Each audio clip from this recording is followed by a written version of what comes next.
Honourable members, this session is resumed. When we vote for the suspension, we were discussing order number 11, and to that we shall return. Honourable member for St. James North. Thank you, Madam Deputy Speaker. Just want to spend a few minutes speaking towards a bit more on education of children with disabilities and the employment issue, because these are keys. And under the Act, the Ministry of Education, as far as is reasonably practicable, must promote and facilitate the integration of students with disabilities into all schools and educational institutions. However, the ministry shall promote the establishment of special schools by both government and the private sector for students with disabilities. I'm aware, sir, we are all aware that the ministry gives subventions to some private sector schools for the education of children with disabilities to assist, because government can't do it all. And this legislative provision speaks towards that issue as well. Issue of education, sir, sorry, ma'am, has to be fundamentally important. There's a challenge with the Irving Wilson School. School traditionally for the deaf also has autistic children there, where as the ministry is well aware, sir, sorry, ma'am, that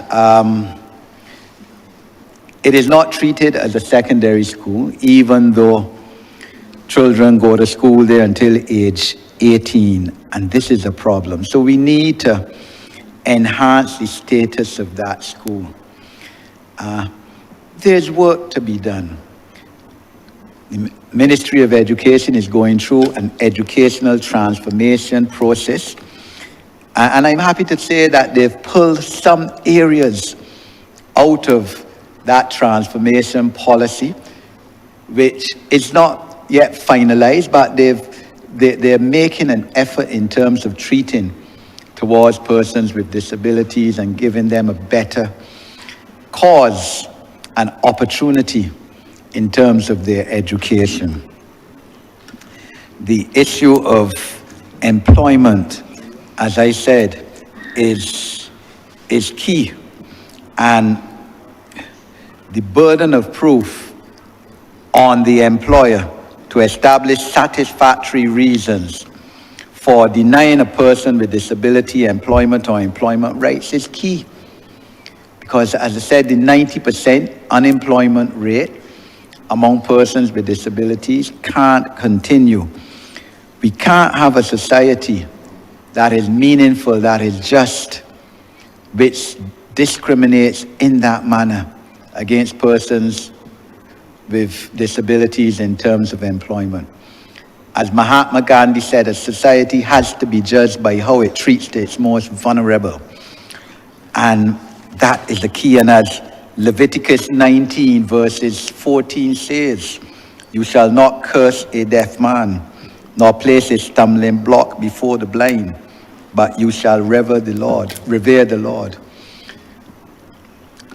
Let us all treat the person with disabilities as human beings, as they ought to be treated, and we will have a better society. Because it can't be that we're spending money on persons with disabilities, medically boarding them, because they've met in a car accident and they might have a broken leg or bad back, but the brain's still viable, and we therefore then decide under present practices that after a year you can put them before a medical board, and because you don't want to retrofit the workplace for them or make accommodation in terms of their employment conditions, medically board them. In some cases, they might be struggling to survive on their salary before they were injured. So how are they going to survive now on 50 or 60% NIS, 50, 60% of their salary? These are real life issues that face us and that need to be addressed. Rather than making the adjustment and let them continue to be productive members of this society. The vocational training and self-employment of persons with disabilities includes the facilitation of developmental loans for their age. So this act speaks towards creating more developmental loans for persons with disabilities to be trained vocationally and for self-employment. So all of these are operational and realistic parts of this act, which speaks towards persons with disabilities and improvement of their lives. And the reality of the situation, Madam Deputy Speaker, is that over the last, I want to say 2 years, you've seen more involvement with people with disabilities in, for example, attendance at national cultural shows and national events. That's the truth.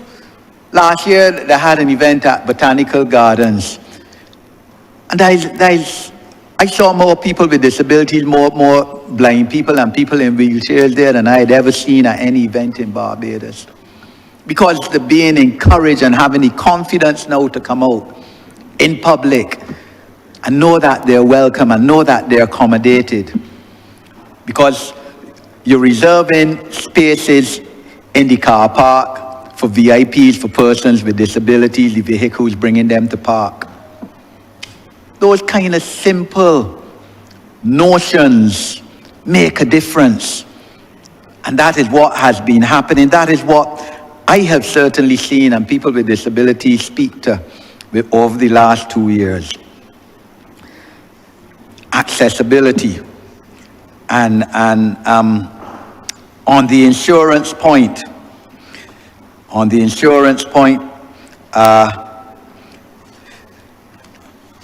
Madam Deputy Speaker, both of the previous speakers, the Honourable Member for St. Michael's South and the Honourable Member for Christchurch South, have spoken to the issue of insurance. This is primary. And you know, there are some people, because they never address their minds to the issue, don't see or recognize discrimination. So as the Honourable Member for St. Michael's South said, we met with the insurance companies, three occasions up to November. They had a session organized at the University of the West Indies on the issue of insurance for persons with disabilities. Because during the consultations, the town hall meetings, we heard of all kinds of cases of discrimination on insurance issues. A lady who had a driver's license for 14 years, never met in a car accident yet, but can't get insurance because she's deaf. Never met in a car accident yet, you know.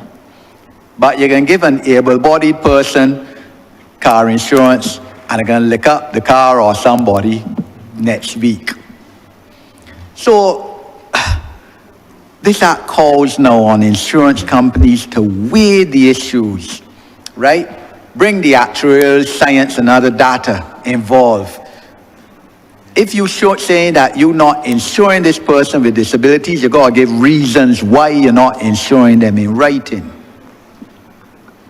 And the burden of proof on you to show that the reasons are satisfactory why you shouldn't give a person with disabilities insurance. Right? And, you know, it's a question of what is fair and just. I never hear, quite honestly, I don't recall hearing about a house that burned down because the person blind. So you can tell me that an insurance company should not give a blind person house insurance? I don't recall hearing a house in Barbados that burned down because the person blind.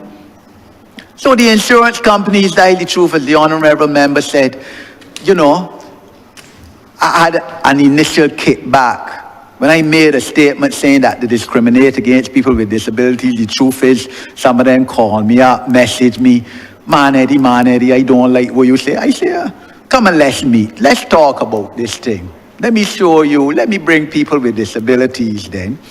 As the honorable member for saying, Michael South, the insurance people saying they don't discriminate, and all the people with disabilities in the room saying that they could cite examples where there's discrimination. So, hence, I think it's section 51. And they're going to have to give reasons. If they want to increase the premium significantly, you know, they want to give insurance, but the premium significantly high, bring the actuarial science to show why it should be so high. Not because you feel that it should be high, you putting it up, so that is the kind of equitable nature that this piece of legislation is projecting. It is, as I said, a tremendously historic piece of legislation. I'm proud to be in a parliament that passes it. I commend, madam, also my fellow committee members. We could not have done it alone. And I really, as I said, want to commend Cabinet for their role in this process. I was asked to recommend names of persons to sit on a committee. Cabinet accepted all the names. So I was given a large free hand. I suppose it shows the confidence that Cabinet has in me on this issue. After all, I've been involved in the cause of persons with disabilities for 35 years. And for me, this marks a tremendous day. When I was a little boy, I promised my sister, my parents, that I will use whatever education this good country has given me to assist in the cause of persons with disabilities. I promised myself, and most of all, I promised the Lord, because I felt it was the right thing to do. And perhaps I may never have offered myself for the Parliament of Barbados, but for my desire to try and make a difference in terms of people with disabilities. That's the truth. But it's been a tremendous cause. I thank everyone who has been part of what we're doing today. I thank the leader of the opposition for what he has done today in terms of assisting and furthering the national consensus on this. I mean, this is a socially transformative bill where there is national consensus, and there is that consensus because everybody has had an input into it. After, of course, there was the end of the mandate of the commission, because we fulfilled what we were asked to do, the national policy, the draft bill, the commission in the form of the tribunal, which will implement the bill when it comes into force. And the ministry then engaged two extremely talented persons with disabilities, Senator Andre Boyce and Mr. Neil Odell, to again go over and meet with all the ministries after we had the draft bill and say, look, tell us what you think about this. And adjustments made where ministries felt that it might have been going too far, or where you could have gone further. You know, the consultations again with the ministries, with them. Also allowing greater input into this bill. And then you're meeting as well with the private sector again, and with the labor, the trade union movement on the issue to get this as right as it can be. There will never be perfection in any bill, but as right as it can be for the circumstances of Barbados at this particular time.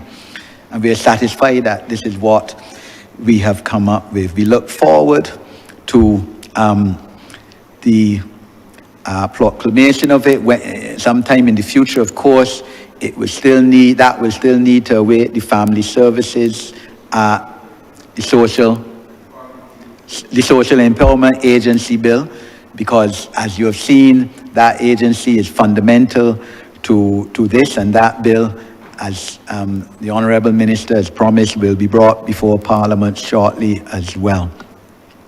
So, Madam Deputy Speaker, I thank the Chair for indulging me longer than what has been allocated to me, and I really want to say that this is a tremendous day in the social policy history of Barbados. I thank you.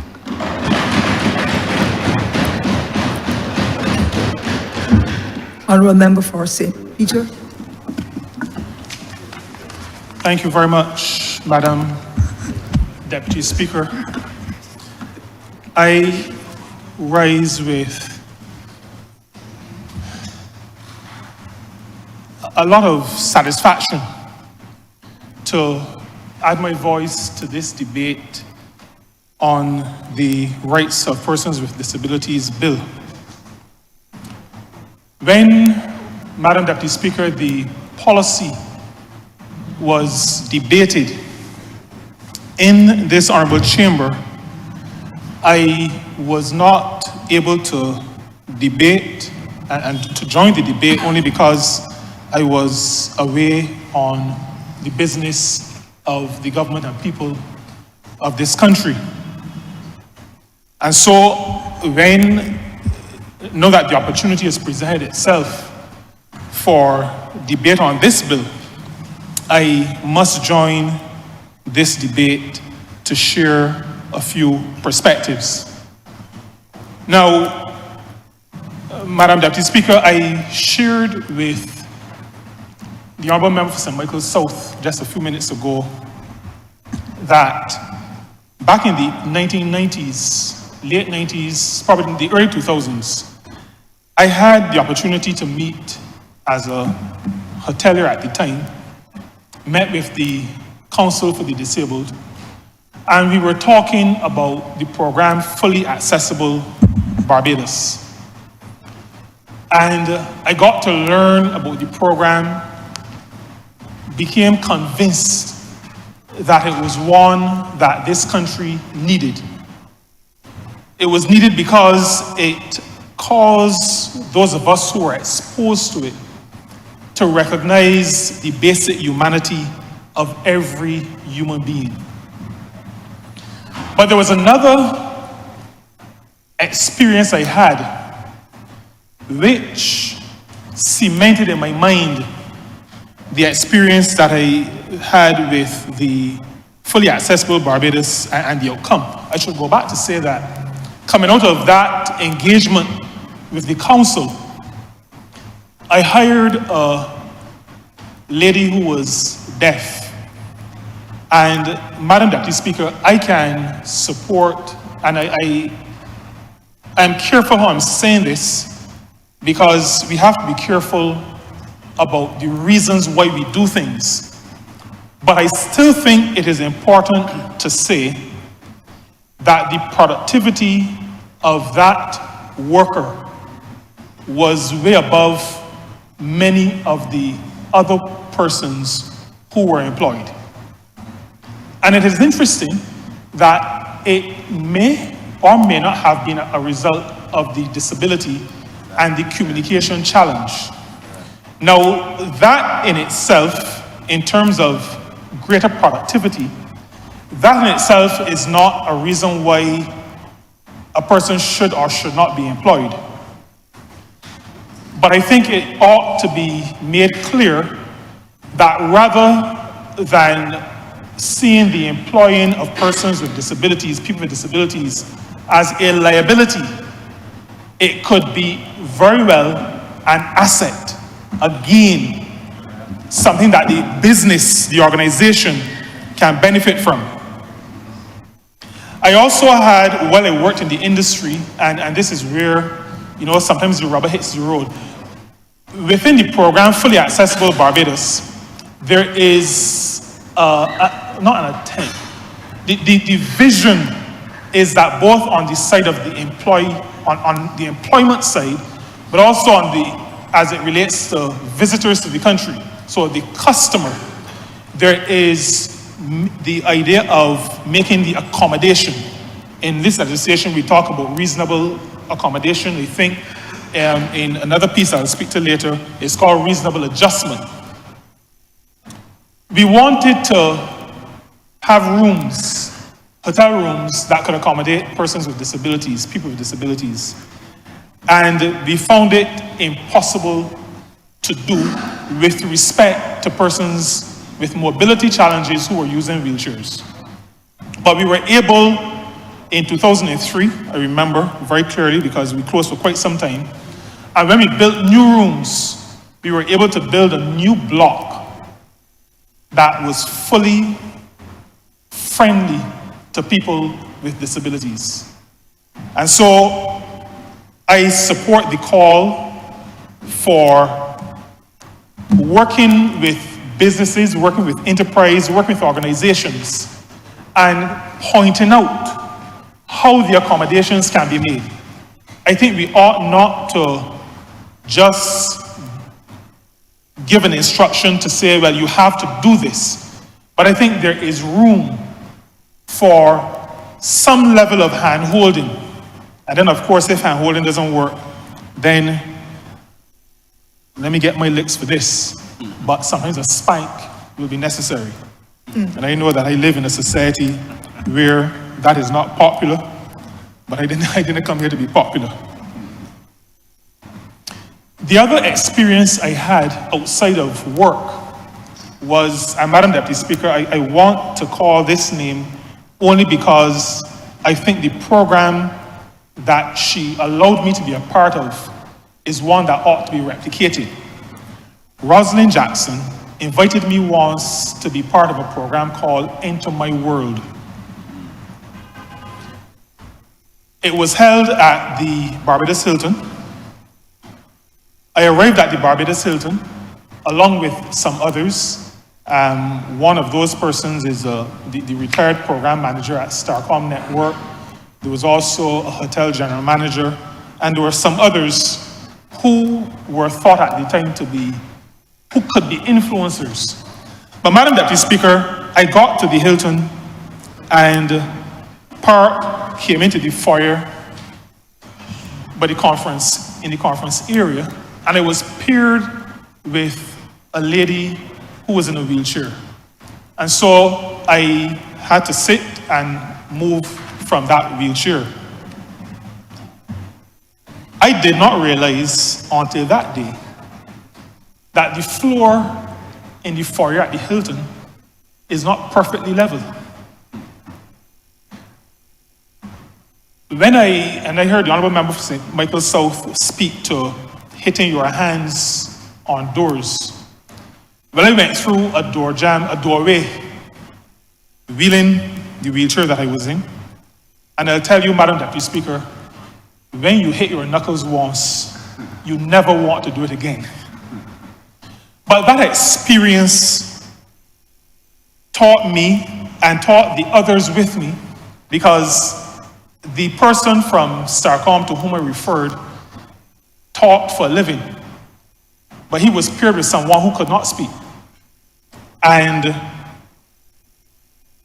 along with the hotel general manager, who was paired with someone who was blind, and who about 1:30 in the afternoon asked to get the blindfold removed because he felt as though he was losing his mind.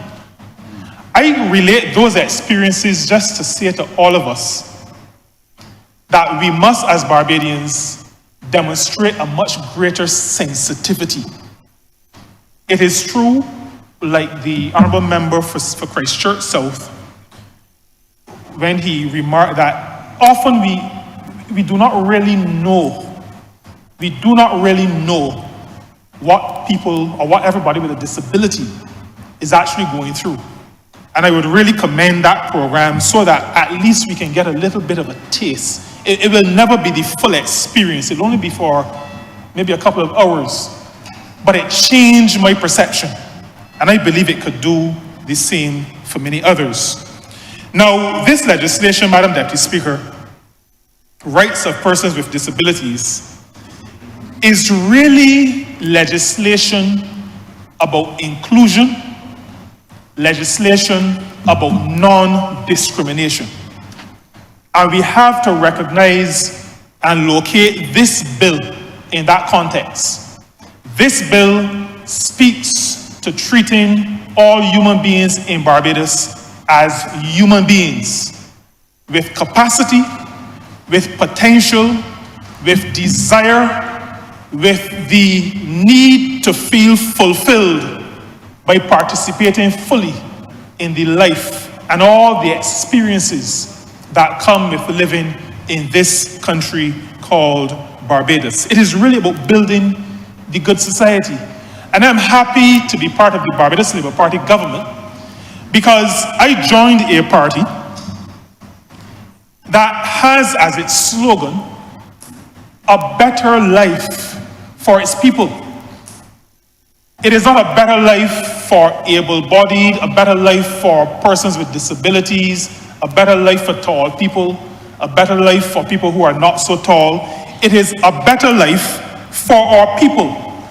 A recognition that all of us, whether we hit our heads going through doors, or hit our knuckles going through doors, or hit our knees, because I realize that there's a lot of accommodation that needs to be done for a lot of different types of people. But this party recognizes that all of us are people. And so this bill I also locate within the motto, slogan, vision, mission of this Labour Party in government. A better life for our people. And this bill, Madam Deputy Speaker, represents a significant step toward creating that better life for our people. I agree with the Honourable Member for St. James North that this bill will become regarded as one of those significant pieces of legislation in this country. And I give many praises to the Honourable Member for St. Michael South, the Honourable Member for St. Thomas, and of course, by no means least, the Honourable Member for St. James North, my neighbour, my current neighbour.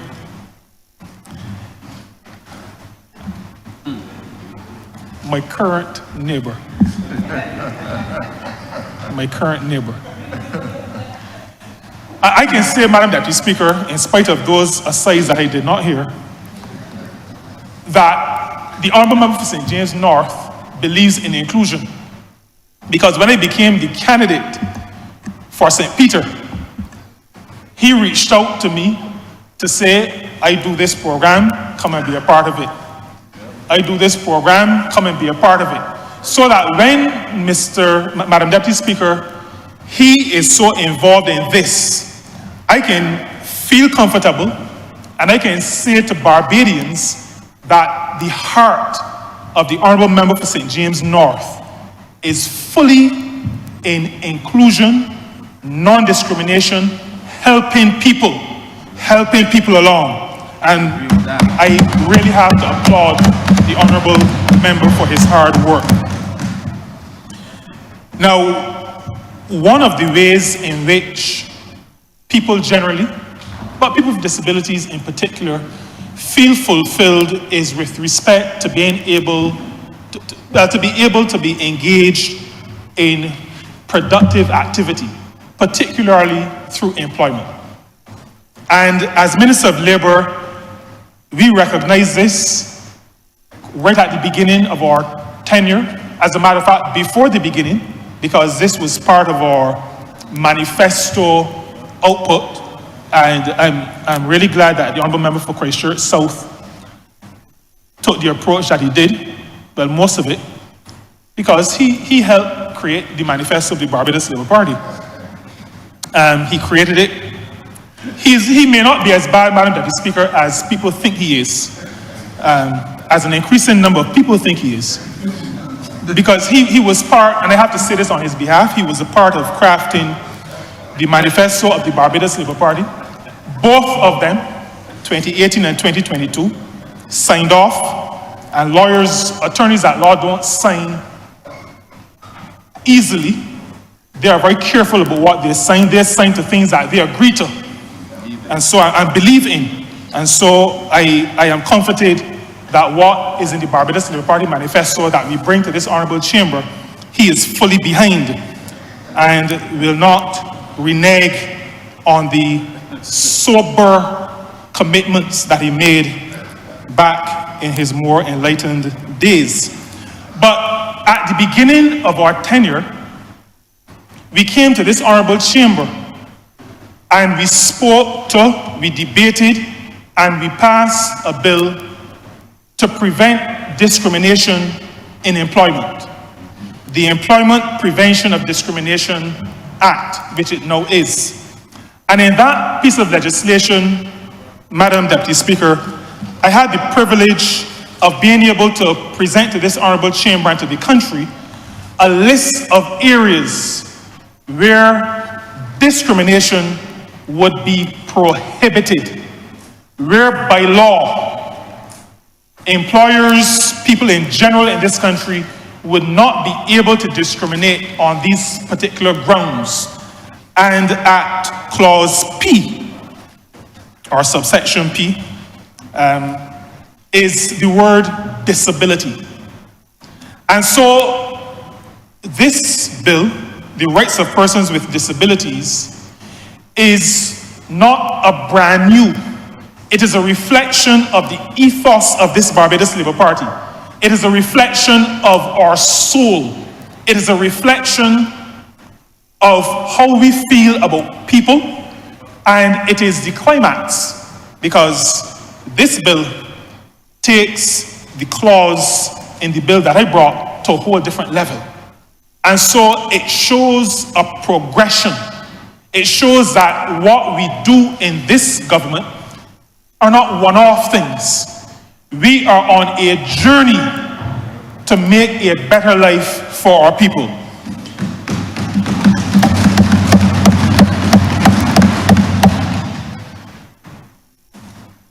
In the ministry that I have the privilege to lead, we've also, pursuant to the statement by Prime Minister, Honourable Member for St. Michael Northeast, some months ago during 2024, we've gone to Cabinet and we have received the approval of Cabinet to expand Job Start Plus. Job Start Plus is a first jobs program. Originally conceptualized, and we will say first jobs, we normally think of younger people. Originally conceptualized to address the significant level of youth unemployment in this country. Recognizing that young people were being asked to apply for jobs, and then were being asked for experience. Well, nobody ever gave them any experience to start. But that was the genesis and the gist of the program. Last year, we expanded Job Start Plus program, that first jobs program, to include people with disabilities. And I'm happy to share with this honourable chamber, Madam Deputy Speaker, that not only are people with disabilities now a part of the program, but the same hand-holding that I spoke to when I started this intervention in this debate, we have embedded into the program the component of Job Start Plus, which speaks to people with disabilities. So that, for example, Madam Deputy Speaker, there is a provision for providing a grant after investigation and screening and certain commitments, providing a grant of up to $5,000 for micro businesses or small businesses or businesses in the third sector, organizations, employing organizations in the third sector, who may need to retrofit, and that is not a fancy term, that is the term. Those who may need to retrofit and to make certain adjustments and amendments and to change out things or to purchase equipment.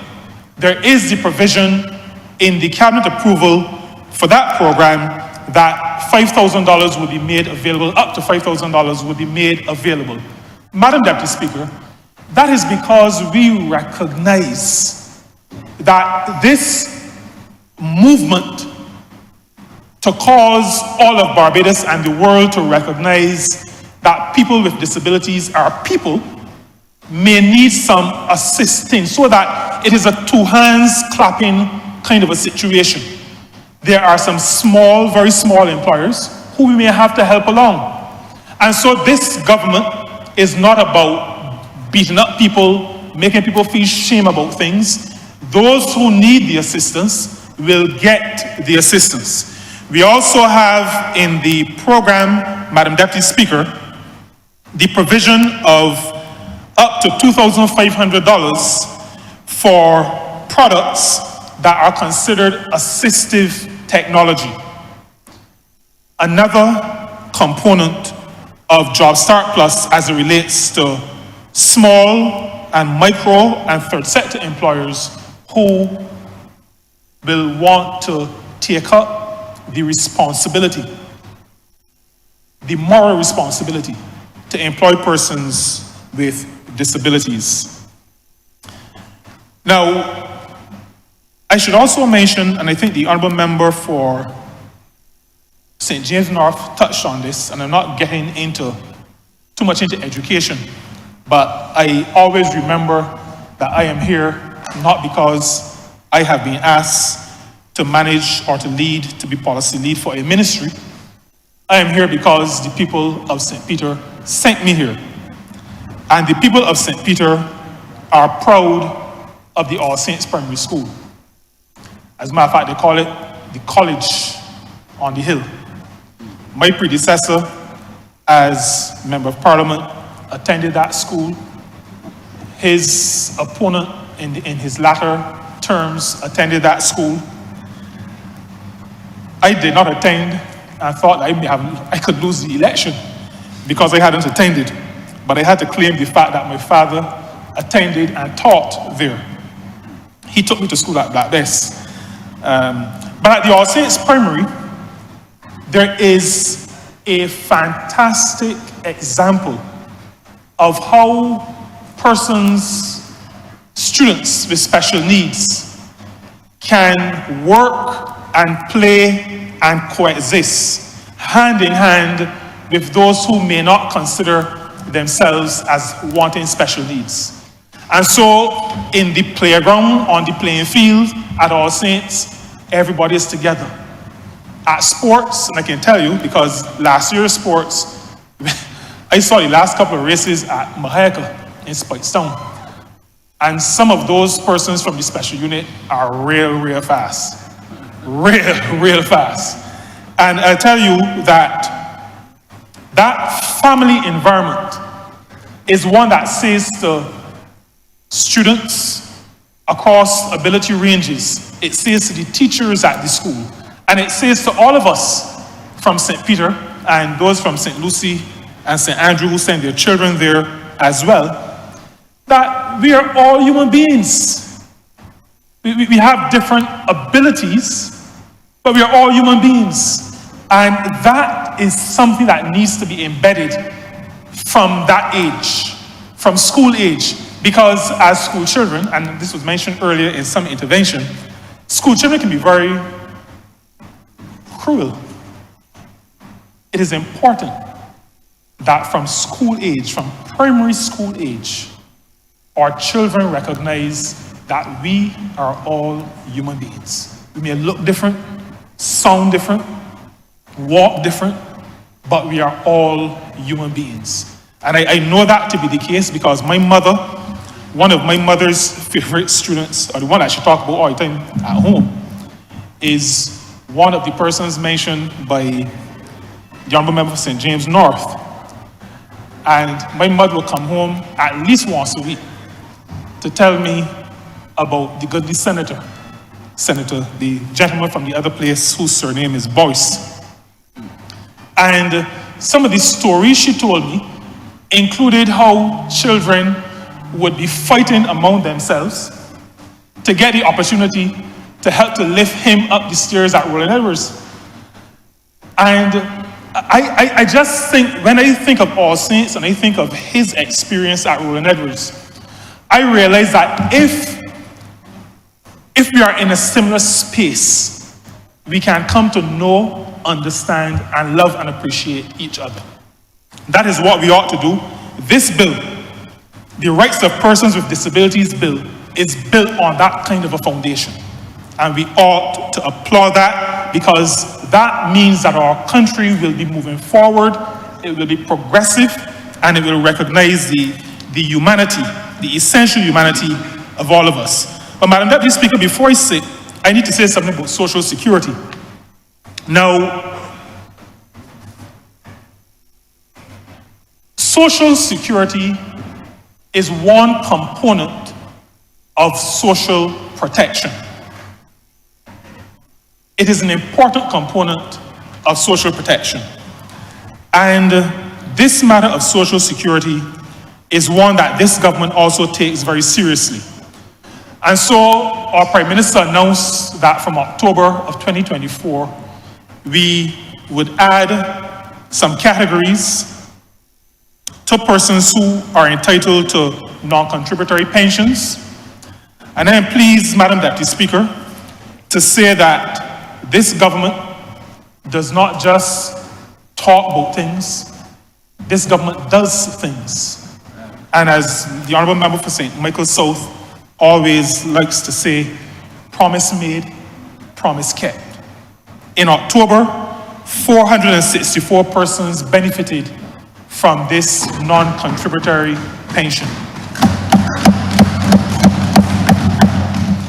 We promised it, we kept it. I always thought, I grew up hearing that a promise is a comfort to a fool, until I joined the Barbados Labour Party. Until I joined the Barbados Labour Party. I feel a little sorry for those who have left. But I say, Madam Deputy Speaker, that in November, I said that 464 persons benefited. I should have said that there are 291 minors and 173 adults. In November, 646 persons benefited. Persons were still registering.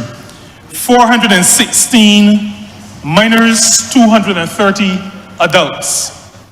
And in December, last month, the number of adults remained the same, but there were a few additional minors registered. And so 653 persons benefited from the non-contributory pension. The payments so far under that program, a program which says there are persons who are not able to work, not able to function to earn a living, but who have expenses, and who in some cases have greater expenses, greater essential expenses, let me say that, greater essential expenses than those who consider themselves to be fully able. Those persons cannot be left behind. And so the total amount paid to the persons I mentioned over the 3 months so far, $1,216,000. That is the commitment of a government to the uplifting of those considered vulnerable in our society. That is what this Barbados Labour Party government is all about. We are about putting our money where our mouth is.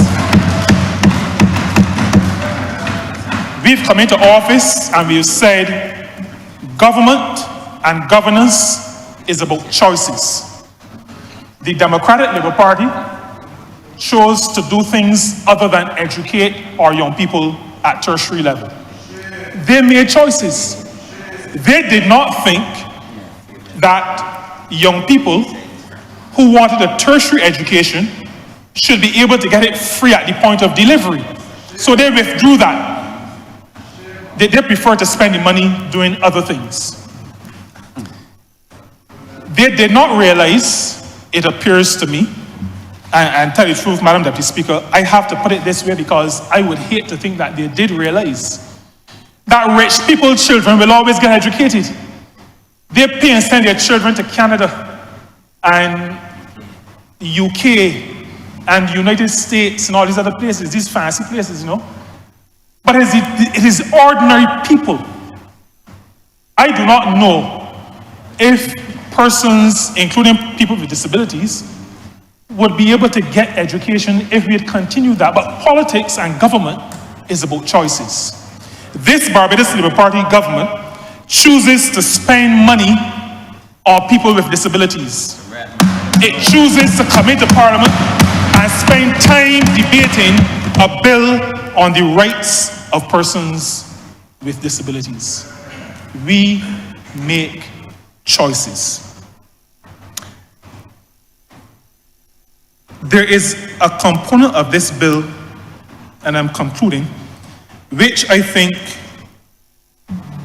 merits, and this is the lash area. The Honourable Member for St. James North spoke to it to some degree. The matter of concealing people with disabilities. You know, they used to be in the house, you can't come out, people are embarrassed to let relatives see that you have someone with disabilities. This bill includes a sanction for any parent or guardian, and this is at section 86. Any parent or guardian who conceals a person with a disability to the extent that they are deprived of benefits such as the one I just spoke to, non-contributory pension, or any other benefit.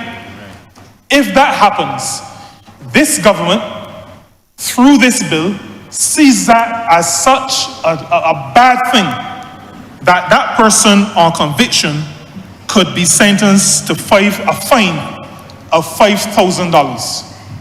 Such is how we see this matter of bringing all people into the open so that everybody in Barbados can benefit from everything that there is to benefit from in this country.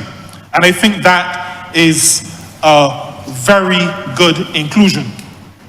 I know the Honourable Member for Christchurch South spoke about insurance. One of the larger issues in insurance is healthcare. I know that the Honourable Member for Christchurch South is not known to peruse very carefully the estimates. But, you know, in this house, we try to help one another. We try to help one another. Not just people with disabilities, we try to help everybody. I'd just like to say that this country, and again, this has to do with our choices in terms of how we spend our money. While not a perfect institution, our Queen Elizabeth Hospital provides health care for all of our people. Almost $250 million is spent providing health care for persons. So, Madam Deputy Speaker, I am not suggesting that insurance is not important. I am saying to us in this honourable chamber, to you, and to Barbados through you, that the QEH, in terms of our health care, about $250 million, our polyclinic system, in which we spend about $50 million every year, the Barbados Drug Service, these are just examples of this government's approach to providing for the care of all people, including people with disabilities. And so, Madam Deputy Speaker, recognizing that I have overstayed my time in terms of my allotted time, allow me just to restate that this bill is transformative. This bill speaks to essential humanity. This bill speaks to that what we refer to as the golden rule. It is a statement that Jesus himself made when he walked on this earth. The fact that we ought to treat people like how we would want to be treated. The statement that God made, well, the implication based on Cain's statement that we ought to be our brothers and our sisters' keeper. This Barbados Labour Party government is fully rooted and grounded in those two fundamental principles. This bill that I have the honor to support this afternoon, this evening, is a bill that is built on those principles. And so, Madam Deputy Speaker, on behalf of the people of St. Peter, and there are a number of persons with disabilities there, including one gentleman who's a good friend of mine, who cannot earn because he is chosen to stay home to take care of his son who has mobility challenges and who has to use a wheelchair. On behalf of all of those persons in St. Peter, and on behalf of all human beings who recognize their humanity, I have the honor to fully support this bill, the rights of persons with disabilities, and to commend it to this honorable chamber. I'm obliged. Honourable Member for St. Philip West. Thank you, Madam Deputy Speaker. You know, I rise this afternoon to support this bill as a very proud member of this government, this Barbados Labour Party government, who has determined that we have to make it right, we have to make it possible, and we have to make it easier for persons with disabilities to participate as full and equal citizens in this country that we call our own. And I think, Madam Deputy Speaker, that the day that those of us who have the privilege and the honor to serve in this honorable house, the day that we forget or do not recognize that looking out for the good of all is good for all, that's the day that we have lost our way. And ma'am, I want, as I open and use this short period of time I have, to commend the work of the Honourable Member for St. Michael South, for St. Thomas, as well as the Honourable Member for St. James North. In different ways and as part of a whole of government approach, you have all worked together to make sure that this bill gets to this place with the level of quality that is before us. And as I look at this bill, it answers 4 questions. It answers the questions, what does this country stand for as it relates to persons with disability? It answers, who will we stand by in terms of persons with disability? It says, what does our culture of caring look like? And 4th, it says, what is the environment we will create where all can thrive? And while this bill speaks to all 4 of these, I want to carry these same themes into how specifically, as it relates to education, we are seeking to respond to persons with disability. Our education system, Madam Deputy Speaker, it really and truly must cater for all, from nursery to primary to secondary to tertiary. And we see in this honorable chambers, in the galleries, a number of persons with disabilities who have benefited from this system. and who probably could have benefited more had this system treated to them differently. Now, when you ask us as a government, what is it we stand for in education as it relates to persons with disabilities and to all persons who will come through this system? We stand for a fair, inclusive, relevant, and modern system that will remain open, will remain facilitating, and will remain a sustainer of opportunities that will not only include our persons with disabilities, but seek to do better at engaging them and supporting their achievement. You know, this bill in sections 27 through to 33, it lays out specifics with regards to education. It speaks to the right to education of persons with disability, free primary and secondary education, and trained teachers. It speaks to the duty of the educational institutions. It speaks to the integration of persons with disabilities into the mainstream of schools, not separating them out or ostracizing them in cases where, in fact, they can be part and integrated into the mainstream schools. The bill speaks of what we are to do with regards to special education, with regard to accessibility to all types of assessments, and with regards to adult education. All of these are covered in this bill, and I will not go through each one. But what I will say is that this is a comprehensive approach, which we as a Ministry of Education, Technological and Vocational Training, we wish to ensure that education transformation takes into account every single aspect that is contained in this bill as it relates to education. It is part of a government moving as one, and all of our ministries seeking to make sure that we are in alignment with the whole philosophy of this government. And the question of who will we stand by? We will stand by all stakeholders and shareholders in the success of education.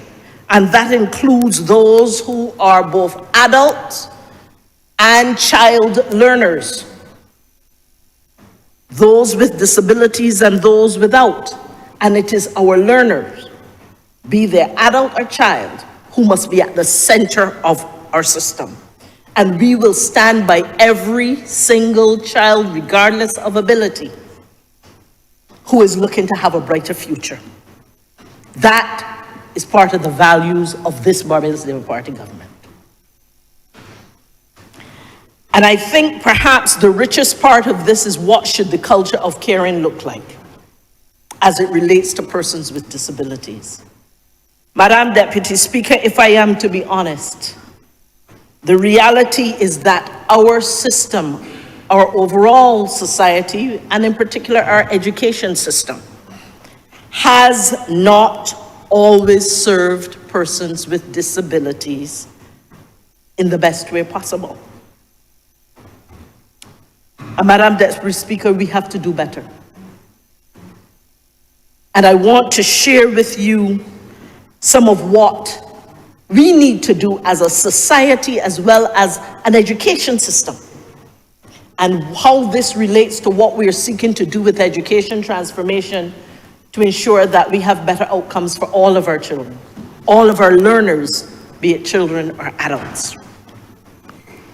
First of all, we have to start with being kind, because the culture of caring for all within the education system, including persons with disability, has to start with kindness. And that means that you have to have the right mind for people with disabilities. I am sure, Madam Deputy Speaker, you will recall going to school and that not all people would treat persons with disability kindly. And you heard the Honourable Member from St. Peter speak of persons being treated well and of persons being treated not so well within our school system. And I think that what we need is to have that uniformity of kindness across the system. And oftentimes when we have seen those students who have treated persons with disabilities unkindly, a child often lives what it learns. And the education must not only rest within the schools, but the education has to rest across all of society. And it has to be a shared national value that all of us have value. We have also, in addition to the mind, we also have to give time. And I'm proud to say, Madam Deputy Speaker, that the disability advocates who have been a part of the conversation that has led to the policy and to this bill, they have been in constant conversation with the Ministry of Education. I was speaking to one of them earlier today who's in the gallery. They have not only been on selection committees for a number of consultancies that will come up as part of the education transformation, including the revision of the Education Act and for a new inclusive education policy. But they have also been a part of the team that is helping us to shape what a new and improved Education Act must look like if it is to include and be responsive and respectful to persons with disabilities. And I'm happy to tell you, ma'am, that we're in the final stages of the procurement process to complete the consultancy that will revamp our Education Act. And that we expect that by February, ma'am, that consultancy should be off and running. And we expect that by the end of this year, if all goes well, we should have a more modern Education Act that includes the concerns of all persons with disabilities. The process has begun. And as part of that culture of caring, not only the mind and the time and the listening and the working with people, we really and truly need to change our behaviors. And there are many aspects of this bill that speaks to the behaviors that will be expected, be it discrimination or other things, but we too, within the education system in particular, we too need to address those behavioral aspects that will truly make a difference in the experience of persons with disabilities within our system. So what is the environment that we need to create within education? Now, ma'am, I am proud to say that starting in September of 2024, we brought on board a consultant to help us build out a new inclusive education policy. We are expecting that that policy will be concluded by April, and we can expect over the next several months that there will be consultations across stakeholders to understand what an inclusive education policy should look like. What should we include, and how indeed we want to anchor it in the way that we do a transformed educational approach. As part of that inclusive education policy, ma'am, there are 4 pillars that we are considering. And we are still open at this point if there are any others who believe we have missed anything. We are looking at access. We're looking at accommodation, we're looking at attention, and we're looking at achievement as it relates to the overall inclusive educational environment. I want to say that at this point in time, we expect that this inclusive education policy will cover persons with all kinds of exceptionalities.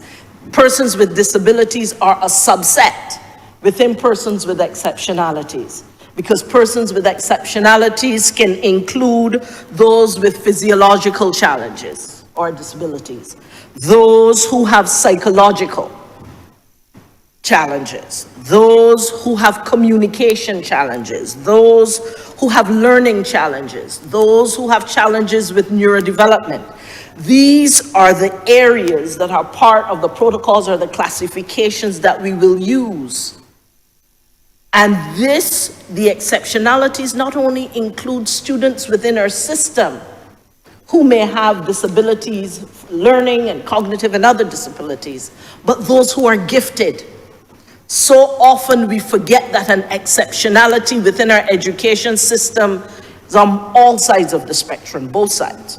Those who have some type of deficit or challenge or disability, and those who are gifted. And it is the intention of this inclusive policy to cover the full gamut.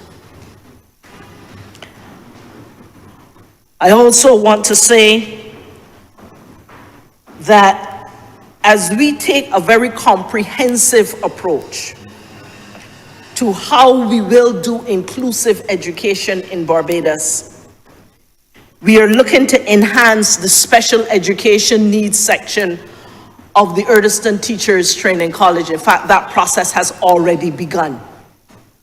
We recognize that we must do expanded professional development for teachers and school leaders, because a school that does not have that family environment, such as the member from St. Peter described, and where it is not led in a way that makes space for all students.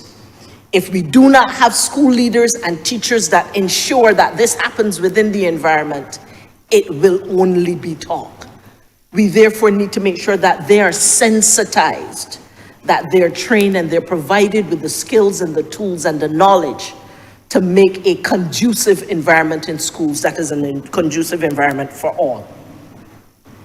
In addition, part of our comprehensive approach to inclusive education, it includes early identification system. These are diagnostic programs in collaboration with the Ministry of Health and Wellness, as well as with private partners. We are continuing to build out those diagnostic programs so that we can ensure that where we have persons with exceptionalities within our system, that we're best able to diagnose and make the right kinds of interventions. You heard earlier about assistive devices. Included in this year's estimates, we have included additional resources for assistive devices for those persons who have special needs.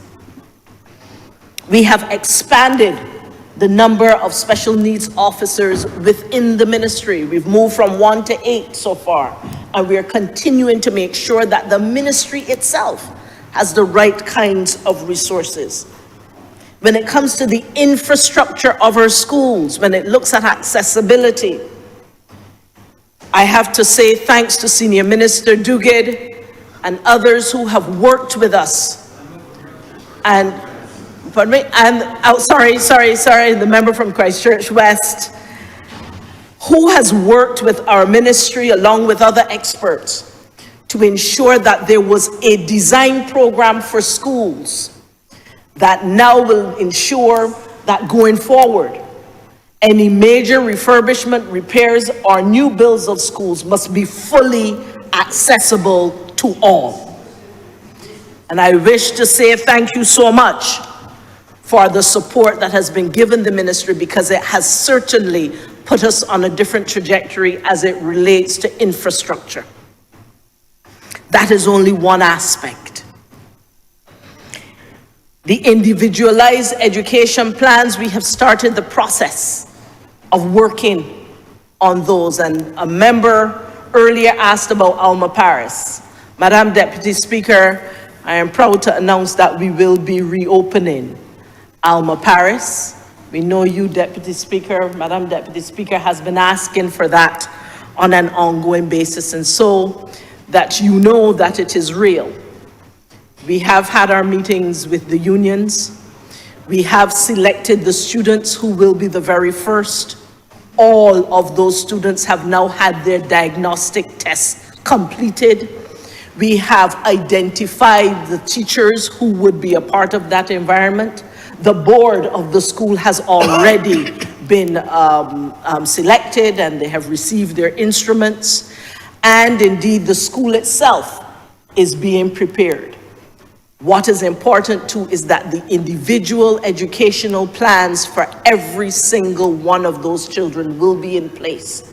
We are working with the manufacturers now to make sure their uniforms are ready. And so, Madam Deputy Speaker, when I say that the school is about to reopen, we have put much of the preparatory work in place, and I promised the unions that we would make the announcement together as to what date we will reopen, and I will keep that promise to them. But I just thought, in response to a member's earlier question, I would reassure this honorable House that indeed Alma Paris will be reopened, and that is the school for special needs, which you know, Madam Deputy Speaker, and for the benefit of those who do not, it is a school that will address the matter of special needs. As you know, that school was opened back in 1995 and it was closed under the last government, not this Barbados Labour Party government, back in 2017. At that time, the reason that I am told it was closed is because of a decline in the student roll. But our statistics have told us that over the last several years, there has been an increase in the number of students who are presented with special needs. And therefore, we need to expand our capacity, expand our spaces. And while our inclusive approach to education says, indeed, that we wish to the extent possible to integrate all students with special needs into the mainstream schools, we also recognize that there are some students that, even if it is for a short time, might need to be pulled out of the mainstream school, treated too specially to suit their needs, with a view towards reintegrating them at some point in time, or at least providing an alternative path to education that will allow them to get the kind of outcomes that they're seeking.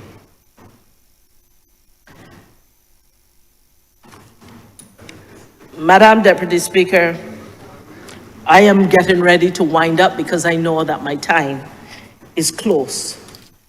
I just want to say that as we seek to prepare all students for the real world, which is really what the education system is about, how do we prepare our learners for the real world? Whether that real world for them is the real world that after school they will study, whether the real world is that after they have left our high schools, for example, that they will be able to work or start businesses or contribute in any significant way. We have to continue to ensure that this system, it serves us all and provides a bright future for every child who aspires. Madam Deputy Speaker, I'm obliged to you. Our member for St. James. Thank you so much, Madam Deputy Speaker, and I will not detain the chamber long. I just want to sincerely state that I am really very proud to be part of a group of leaders and representatives in this House who have such a deep care for those with special needs and who are prepared, even in the face of challenging economic times, even in the face of coming out of an IMF program, that we understand the priority that we need to give to people with special needs and to ensure that their needs, all of their needs, are included in what we do.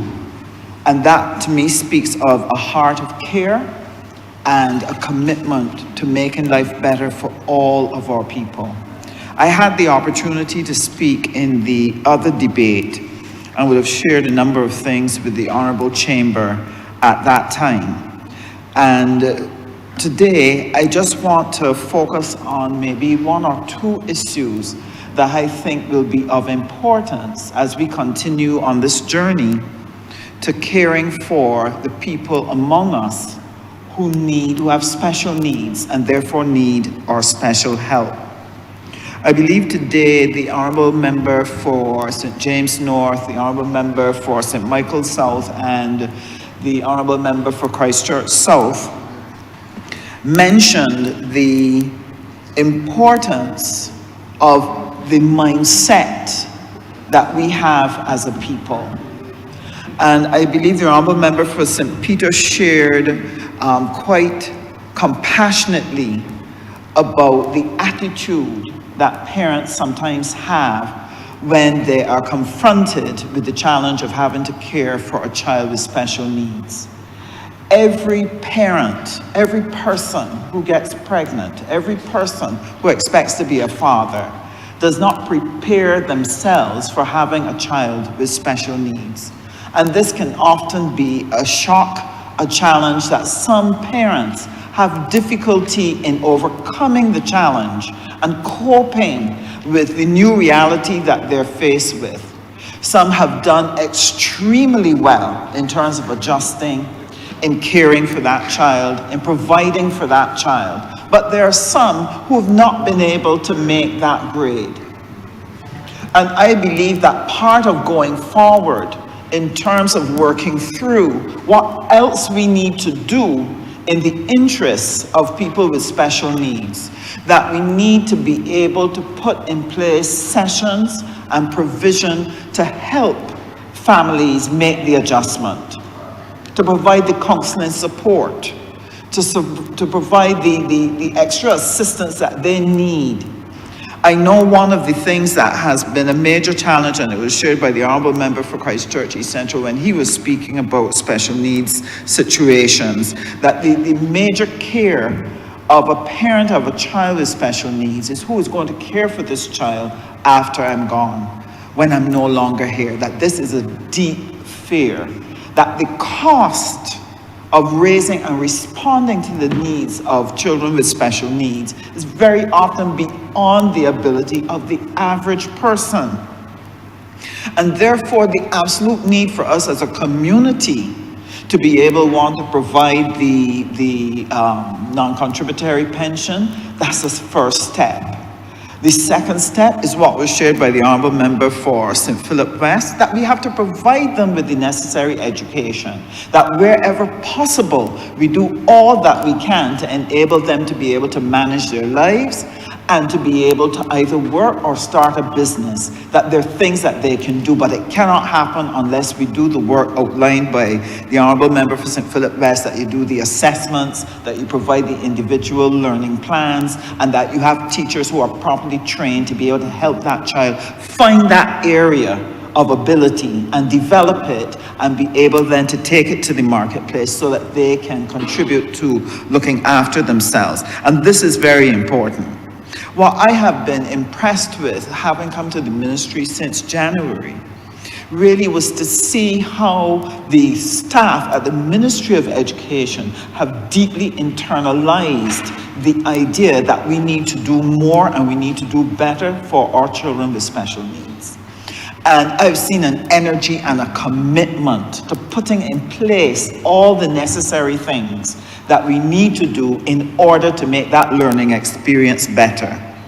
And so one of the things that gave me great pleasure at graduations last year, was the fact that a number of the tertiary institutions also recognize that education for people with special needs cannot stop at secondary. They must go on to tertiary and properly equip them to engage the economic activity of this nation and be a part of its economic growth.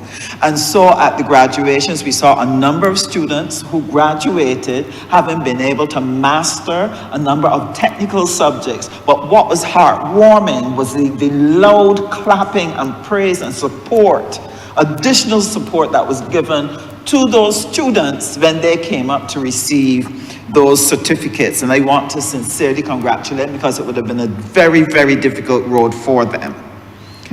But what I am especially pleased about is that each of those institutions at the tertiary level are also looking at what it is they need to do in this coming year's budget to be able to further facilitate people with special needs. And so a number of them have put in for infrastructural capacity to be able to make their buildings more accessible, to allow those children with special needs to be able to participate in as many activities as they can.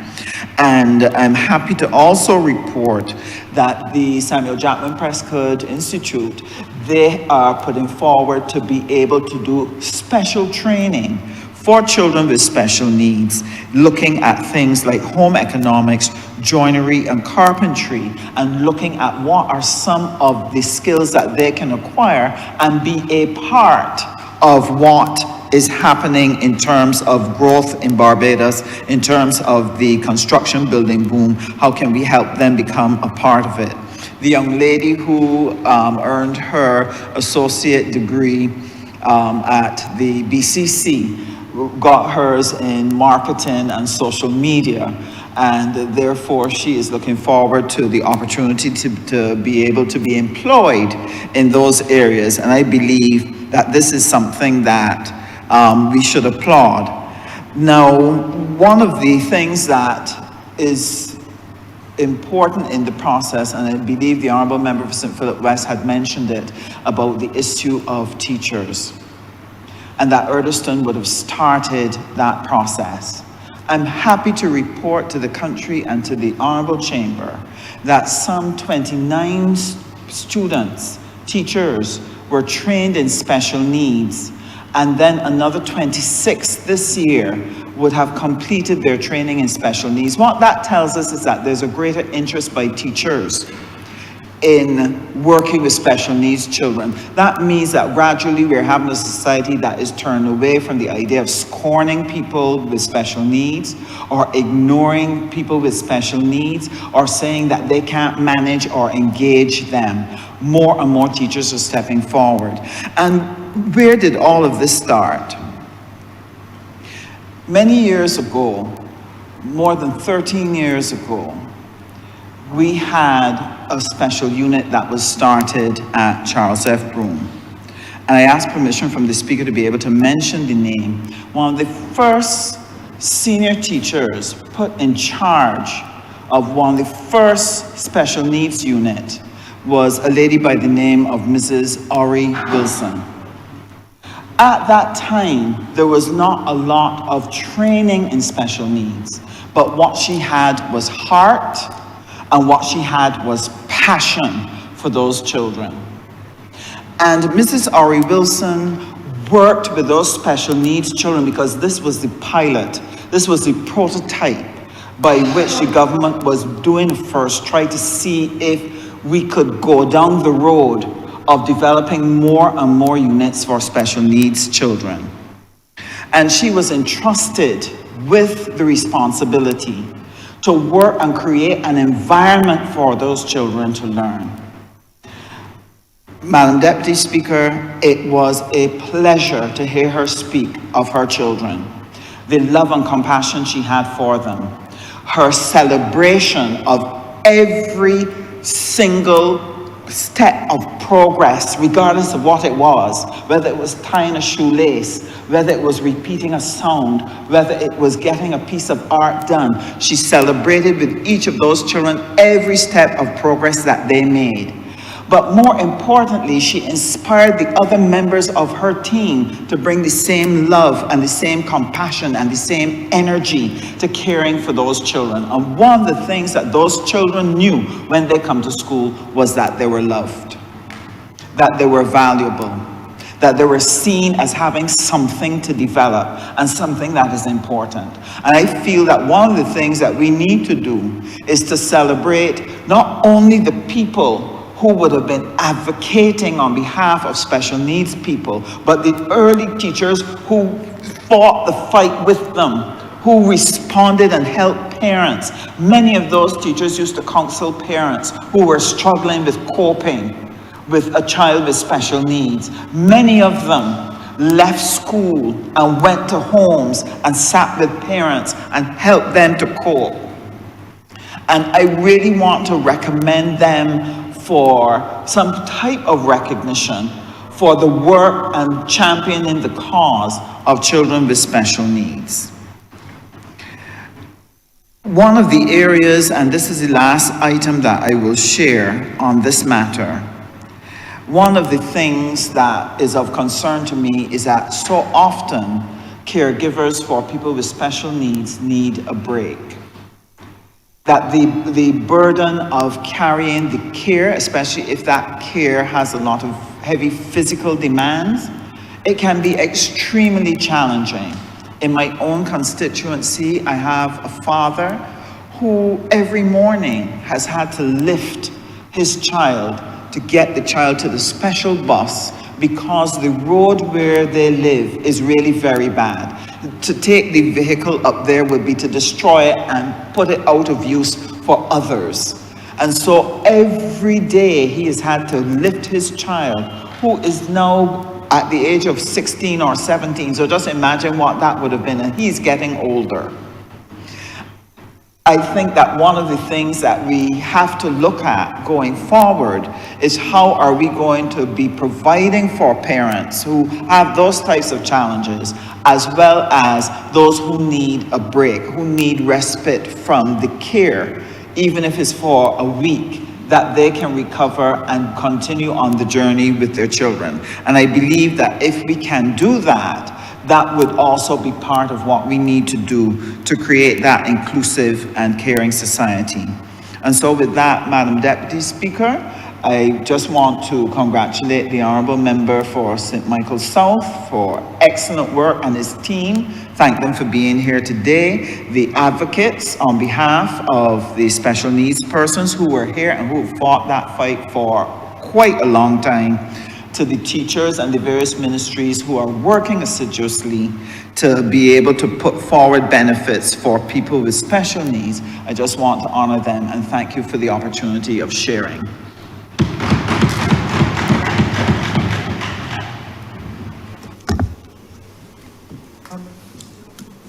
Thank you, Madam Deputy Speaker. I shall not detain the House, but I felt it necessary that I join in the debate, especially at this time where we're dealing with the rights of persons with the disabilities bill. Let me, first of all, thank the Honourable Member for St. Michael South, who has done, along with his team at the Ministry and all other stakeholders, this country a major service. It is important to recognize that when we are in our respective ministries, oftentimes people don't understand the amount of work that goes into getting bills to this honorable chamber, and especially at this time. And therefore, he has to be commended for the tremendous work, like I said, he and the other members of the team would have put into this bill. It is also, and I also have to recognize the honorable member for St.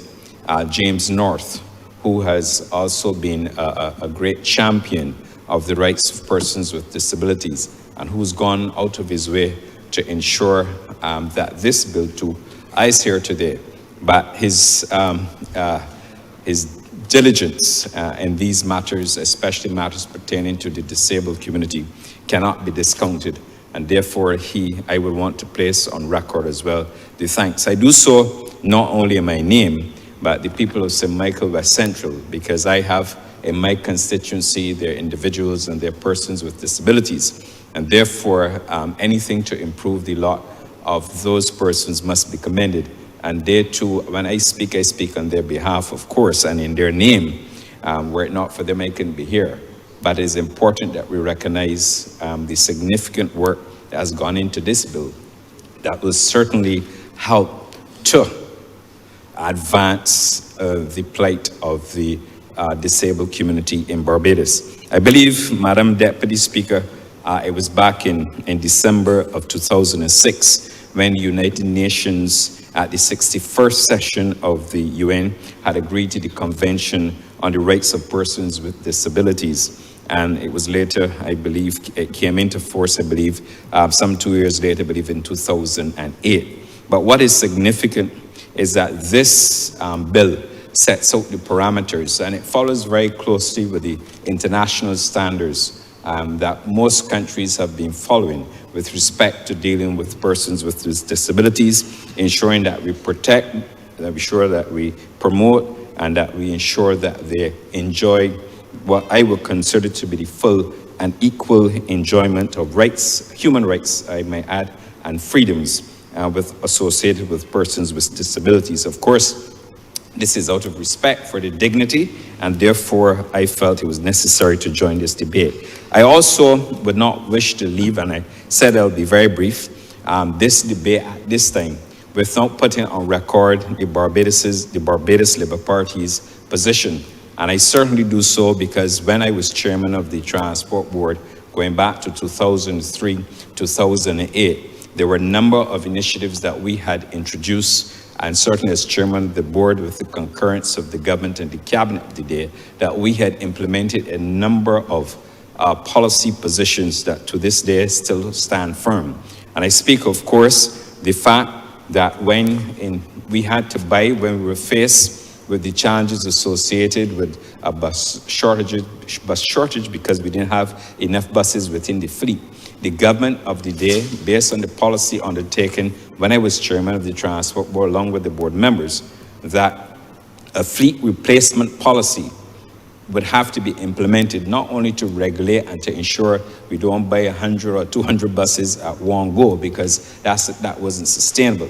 But the fact that with every bus purchase, the government of the day, we agreed, as a Barbados Labour Party government, that a portion or allocation of those buses would be for the disabled community. And I think it's fair to say that we have seen the results of that. Of course, post-2008, the policy would have disintegrated, and clearly, obviously, a lot of what we would have put in place as a government in terms not only of a fleet replacement program, but to ensure that we have a number of buses within any new bus purchase exclusively for the use of the disabled community.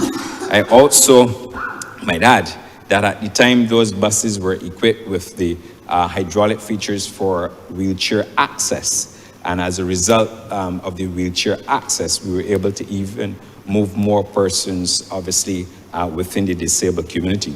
I might also add that back then, the policy of the government was also that we bought some additional, what we call the sprinter units, the Mercedes-Benz sprinter units, which allowed for persons with disabilities to be transported across Barbados. We referred to it as dial-a-ride back then. Again, that would have been a victim post-2008, and that program would have been scrapped. Certainly, when I returned to the Transport Board as chairman in 2019, again, when we were purchasing, and at that time, I had the honor to introduce the first set of electric buses into Barbados. We applied the same policy position that with every bus purchase, there will be a dedicated allotment for the disabled community. But within the new electric fleet of buses that were introduced into Barbados, they had what you call the kneeling, the hydraulic technology, which allowed for the buses to obviously go down to the pavement or what we call the sidewalk, and to allow for wheelchair access for them to be rolled in to the electric bus in a very secure and a very safe way. And I felt it was absolutely necessary that as we are engaged in this debate, that we put the record of the Barbados Labour Party into Hansard, recognizing that we have done a lot of work in terms of promoting, especially as it relates to transport in Barbados. We've done a lot of work with respect to helping the disabled community. Of course, Madam Deputy Speaker, there's a lot more that can be done, and I am sure based on everything that I've heard today, with respect not only to the buildings, to schools, to the environment, that our record will even continue to be one of significance as we continue our drive to helping the disabled community. And I think it was absolutely necessary, Madam Deputy Speaker, that I stand in defense of that policy, not because I was part of the Transport Board at the time, but also because I believe it's absolutely necessary that we recall what we've done and the continued works. And I know that with the ongoing and additional purchase of electric buses by the Honourable Member for St. Michael Southeast, that we will ensure that we continue with all the necessary policy directions that we've started as a government, like I said, going way back when we were in office, going all the way back to 2003. So I stand here in not only in support of this bill, but also to give it my full support, not only respect of those persons with disabilities, but also sending a clarion call that Barbados as a society must continue to be very inclusive. We have to ensure we respect the rights of the disabled, we have to respect the interests of the disabled, and we have to ensure that at all times we do what is humanly possible to further integrate the persons with disabilities in our community. And I also want to say and recognize all of those involved in philanthropy, because a significant number of persons in Barbados have given very quietly to the development of institutions and organizations with persons associated with disabilities, and they don't go on to the public record because oftentimes they don't want their names to be called out. But I believe from this place, it is time that we recognize those persons, not publicly necessary, who have been involved in philanthropy in support of the disabled community. And therefore, Madam Deputy Chair, I said my intervention was going to be very brief. I thank the Minister and his team for bringing this bill. I thank them in the name of the people of St. Michael West Central. Like I said, there are some persons within our community that have disabilities. We have benefited from, obviously, from ramps to get people to their houses within the constituency. There are a lot of other works that the National Disabilities Units and other agencies, including welfare and so on, have helped persons and continue to help persons in the community. Of course, as we grow the economy and things get better, I'm sure that even more money will be allocated to help drive and to support the necessary measures and initiatives to support the disabled communities. But I want to go on record to thank the Honourable Member for St. Michael South and his team, as well as the Honourable Member for St. James North, who's done an incredible amount of work to support the disabled community. And of course, all other members in here who will be supporting the resolution, the bill, sorry. And therefore, Madam Deputy Speaker, I'm much obliged.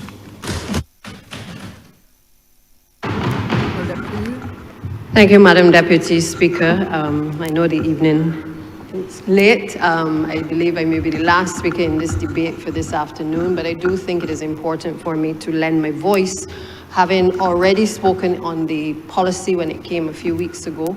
I don't think that perhaps even the persons within the disabled community or the rest of Barbados could have expected that this administration, having promised that it would bring the policy on disabilities, would follow so shortly thereafter with another promise of being able to bring the actual legislation that would govern the framework under which we have been discussing today. I want to take the opportunity, first of all, to congratulate the Honourable Member for St. Michael South, and also to his team, to applaud the work which they have done. I think the entire cabinet, the entire parliamentary group has been much wiser than they perhaps may have been initially as a result of the work and the efforts that they have made. We have had several discussions in relation to this topic and been given the opportunity as well as a government to be able to input into a lot of the recommendations that have been made, and certainly in relation to the actual legislation. I could not let this debate go, however, without mentioning in particular the Honourable Member for St. James North, who has been an advocate for many years, as well as also demonstrated his commitment as the chairman of the advisory committee as well.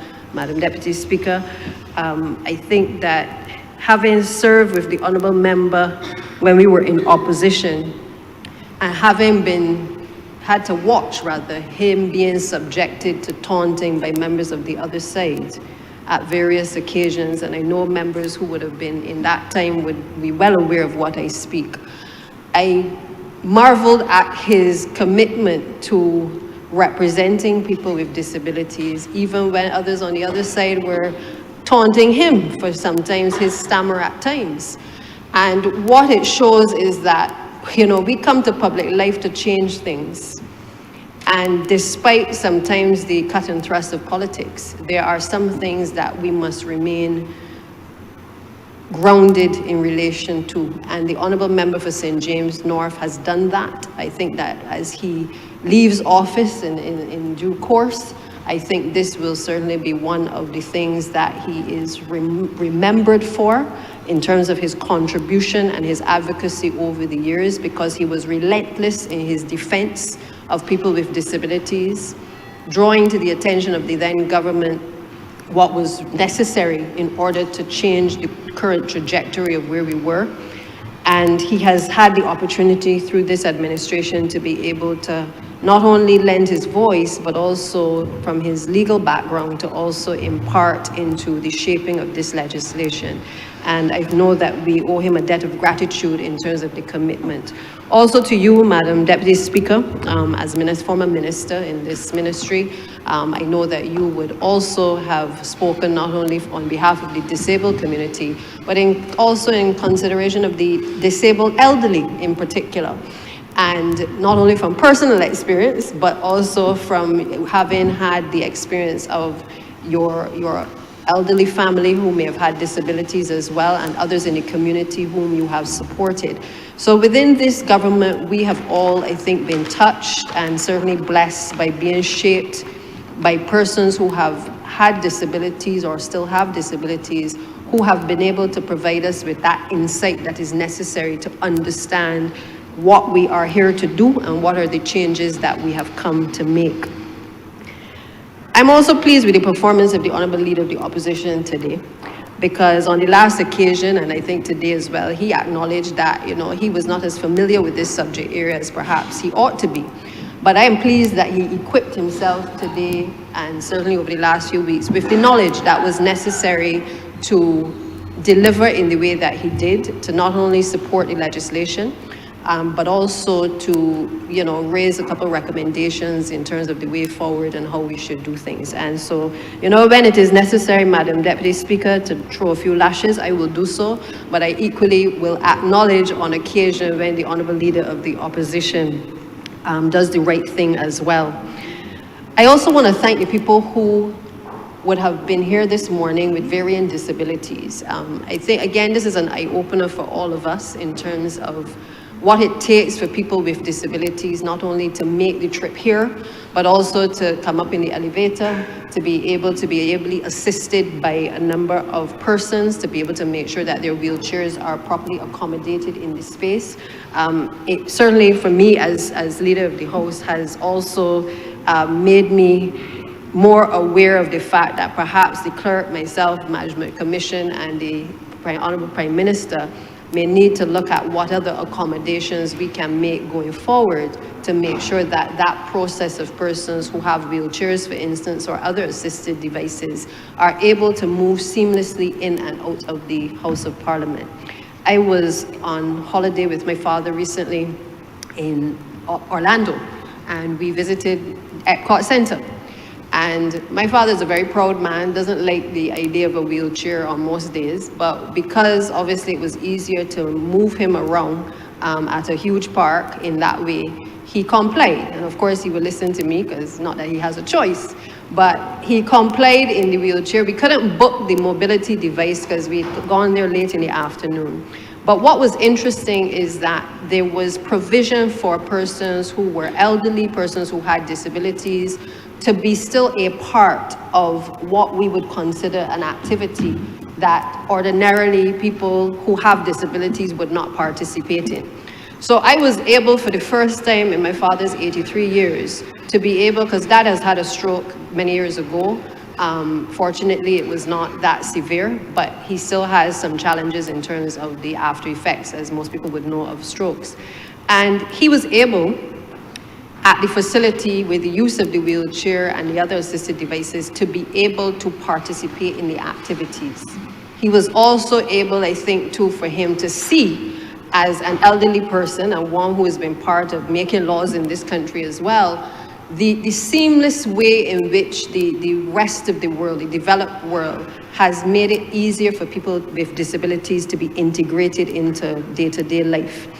And for the first time, he was able to go on a simulation machine. I was telling the Honourable Member for St. George North earlier, about the experience, because it is interesting that at his age and with his challenges, that the attractions in North America were able to provide an opportunity for him to enjoy himself.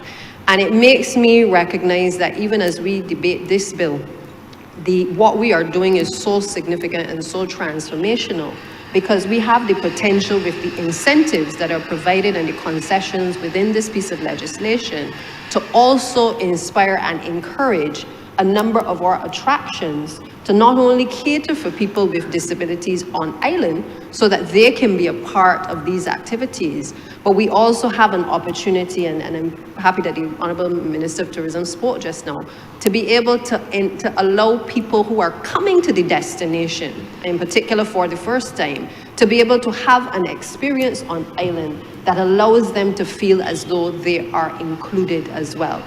The ease of traveling through an airport with whether it's the wheelchair or the other automated device is a process that for persons who have disabilities has been made easier because of technology. It means that people who are old, people who have disabilities now know that they can, with the appropriate technology, travel to another country and in those other countries be able to access these types of devices. Equally, what we are doing today is setting Barbados on the same playing field as these other countries, where we encourage now, for the first time, the ability of people now to think outside the box and to create opportunities for persons who may have disabilities of any kind. We have been a party, Madam Deputy Speaker, that has always tried to embrace social inclusion. Whether it's been in terms of educational opportunities, making sure that we are inclusive, and you heard the Honourable Minister of Education earlier speak to a number of the initiatives that we have not only picked back up, because there was a lot of work that was done, certainly when, Madam Deputy Speaker, you were in the Ministry of Education, that we have had to come to office and pick up the pieces and kind of get things going again. And I speak obviously specifically of things like the testing that is being done now, and that has started back again to ensure that we're able to identify disabilities earlier. Because the earlier we identify, then we know what to do in terms of treating, and we know what to do in terms of support. Now, there was a period where certainly when we came to office that a lot of that testing had come to an end, or it was being done on a very minimal basis. And we have seen the result of not putting the resources to be able to include people. We have seen the result of not being able to provide the support that is needed for families to be able to feel as though they can be included and their children can be included in a society. But this party has looked at trying to include persons over the years, whether it has been as a result of housing initiatives, whether it has been the Freehold Tenantries Purchase Act, whether it has been in terms of the laws relating to succession, ensuring that even in relation to family law, that in particular that women were given greater rights and inclusion within our society. We have also in recent time tried to include vendors and to create a framework where people can feel included, that they don't have to feel like they're the outside entrepreneurs of our society. This Barbados Labour Party government has done that also in relation to child justice and the child protection legislation, making sure now that children also feel that they can be included, that they have rights, that they can go to the legal documents, they can go to regulations, they can go to the respective agencies, and they can be told and taught from the earliest age what are their rights. What we are doing here today is transformational. There's no question about that. We have moved as a government from, for instance, making people feel as though they would have to go to jail for a number of offenses. And instead, we have tried to introduce a number of administrative penalties. And why is that important, Madam Deputy Speaker? It is important because if you're trying to include people in a society, every time that you have to end up in jail because you didn't pay for child support, or you end up in jail because you have an offense which merits you going to jail by law, it also, in addition to cluttering up the system, it also makes that individual, who oftentimes is at the lower economic level of our society, it makes them feel as though they are inadequate. And this administration, in every piece of legislation since it has come to office, has ensured that we have looked at the legislation, we have tried to revise the legislation where necessary, and we have tried to introduce these penalties to make people feel as though they can be included within our society. We have also introduced the whole ticketing of offences, as opposed to, as I said, having to make sure that certain people are only going down to the court system and cluttering up the system. We even went so far as to explore the people's assemblies, setting up a Thorn Commission to ensure that we could look at how do we include people in our society, making people, I said Thorn Commission, colleague. We did that, and we did so to be able to include as many people across the country as we possibly could in decision making. Because, you know, there's a saying, to whom much is given, much is expected. And so I often say that we consult and we consult and we consult to the point where sometimes it feels like we do consult too much. But we do so because we understand that our burden and our responsibility is greater than it has ever been. And unless we set up the structures that are necessary for people to be included and to weigh in on decision making, people will feel that we perhaps have too much power. And we understand what having power in itself requires of us to do, and we are doing our best to make sure that people feel included. So this bill that is before this House has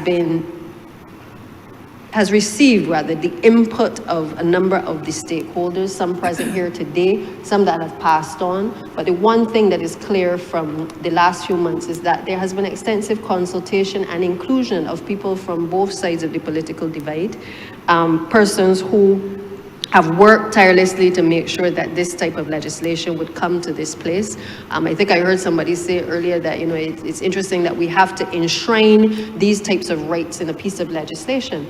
But sometimes we get to a point in our history where if we don't put it in writing, people sometimes forget or take for granted that these rights are of right to a number of persons. And so this particular bill provides a number of the rights, but also the responsibilities that our society must use towards treating to each other and treating to each other in a better way. Now, I have responsibility for public transportation. And as the last speaker indicated, the former minister, he would have set the ball in motion when he was minister to ensure that we catered for persons with disabilities, that we ensured that our buses provided the necessary accommodation for persons with wheelchair access to be facilitated. The new set of buses that we will have in due course this year will also facilitate that provision for persons within the disabled community.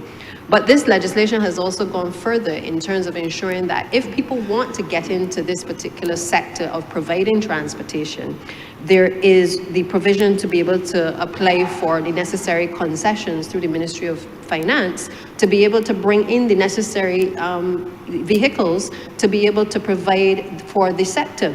Now, there's always the concern that there are not enough buses or there's not enough public transportation for persons with disabilities, and that is a fact. And even when we bring the new set of buses, there will still be a space for persons within our society, business persons, to be able to explore an opportunity to assist the National Disability Unit to be able to help to provide these services. But we've also gone a step further, because we've had over the last few months, we've had discussions with a number of service providers, people along the lines of the Lyfts and the Ubers, people who provide, like Pick Up Barbados, who provide services here in this country and who are looking to get into this market as well, who may want to explore as well providing a service where you can call up a taxi to your house through a service similar to an Uber or a Lyft or a Pick Up Barbados. And so we need to be open-minded enough to give the population options to be able to either wait on a government intervention or to be able to book a taxi that is equipped to be able to carry a person with a disability. And that allows them to be able to do their shopping, to be able to go to the supermarket, to be able to function in a way that everybody else in the developed world is able to function. Now, what does it entail? Because it's easy to say we must provide public transportation to persons with disabilities. But we also know we have limited resources. And when I think about what the next steps have to be, one of the things that has come out of our discussions with the chairman of this member for St. James North, the minister and others, is that we have to look at our sidewalks. We have to look at the ability of persons when they go into the town centers in particular, to be able to traverse those areas easier. And we are starting with the town centers because we feel that, you know, we can go wide and we can try to do it in all of the communities, but we know with limited resources, sometimes you have to prioritize. And therefore, in the next financial year, the ministry will certainly be aggressively going after a sidewalk project. So this is an opportunity for all those masons, all those persons who are entrepreneurial, who may be interested in participating in that type of project, to be able to look out for when that tender arises, to be able to participate in a sidewalk project across the country. Because we need to be able to make sure that the standards that apply in other jurisdictions apply in Barbados. Because it makes no sense us providing additional provisional parking spaces in the city centers, but then when persons have to get out of the vehicle, that they have challenges exiting the vehicle and mounting the sidewalks because we haven't taken that into consideration. So in the next financial year, the disabilities community can expect, certainly from the ministry, an intention to be able to address those issues. One of the other things that the legislation does is it also confirms that obviously persons with disabilities cannot be denied the right to use public transportation. And, you know, when I think of this particular provision, you know, it almost goes without saying that nobody should be denied the right to have access to public transportation. The fact of the matter is, though, that we have to improve some of the bus stops as well, because as we are building out under the CAF project and the Scotland District project, we recognize that especially in the rural areas, you know, we take a lot for granted, but they do not have in a lot of the rural areas the proper bus stop facilities. You are pretty much right on the edge of the road, and then you're stepping into the road to be able to mount the bus. And so in the next financial year too, it is our hope that we can also explore being able to make better provisioning as we are building out the roads, to be able to have better facilities for persons who are going to be utilizing a number of our bus stops as well. And of course, this particular bill also addresses the issue of charging a higher sum to somebody who has a disability. You know, I can't imagine the discussions that took place when this particular provision came up. I don't know if this is as a result of an experience that someone had, but it is almost frightening to think that somebody, because they have a disability, because they may have a wheelchair and they may have to get into a vehicle, put it in the back of a vehicle, that a driver will charge them a different fare, whether that is a PSV or otherwise a taxi, to be able to traverse on that vehicle.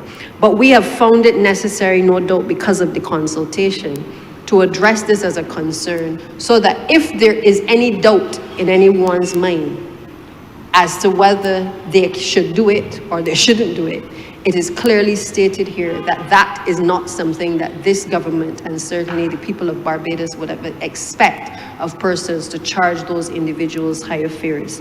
Obviously, if you have extra luggage or something like that, that is, we've increased the rates for the taxis, and we have said those are the things that we make allowances for.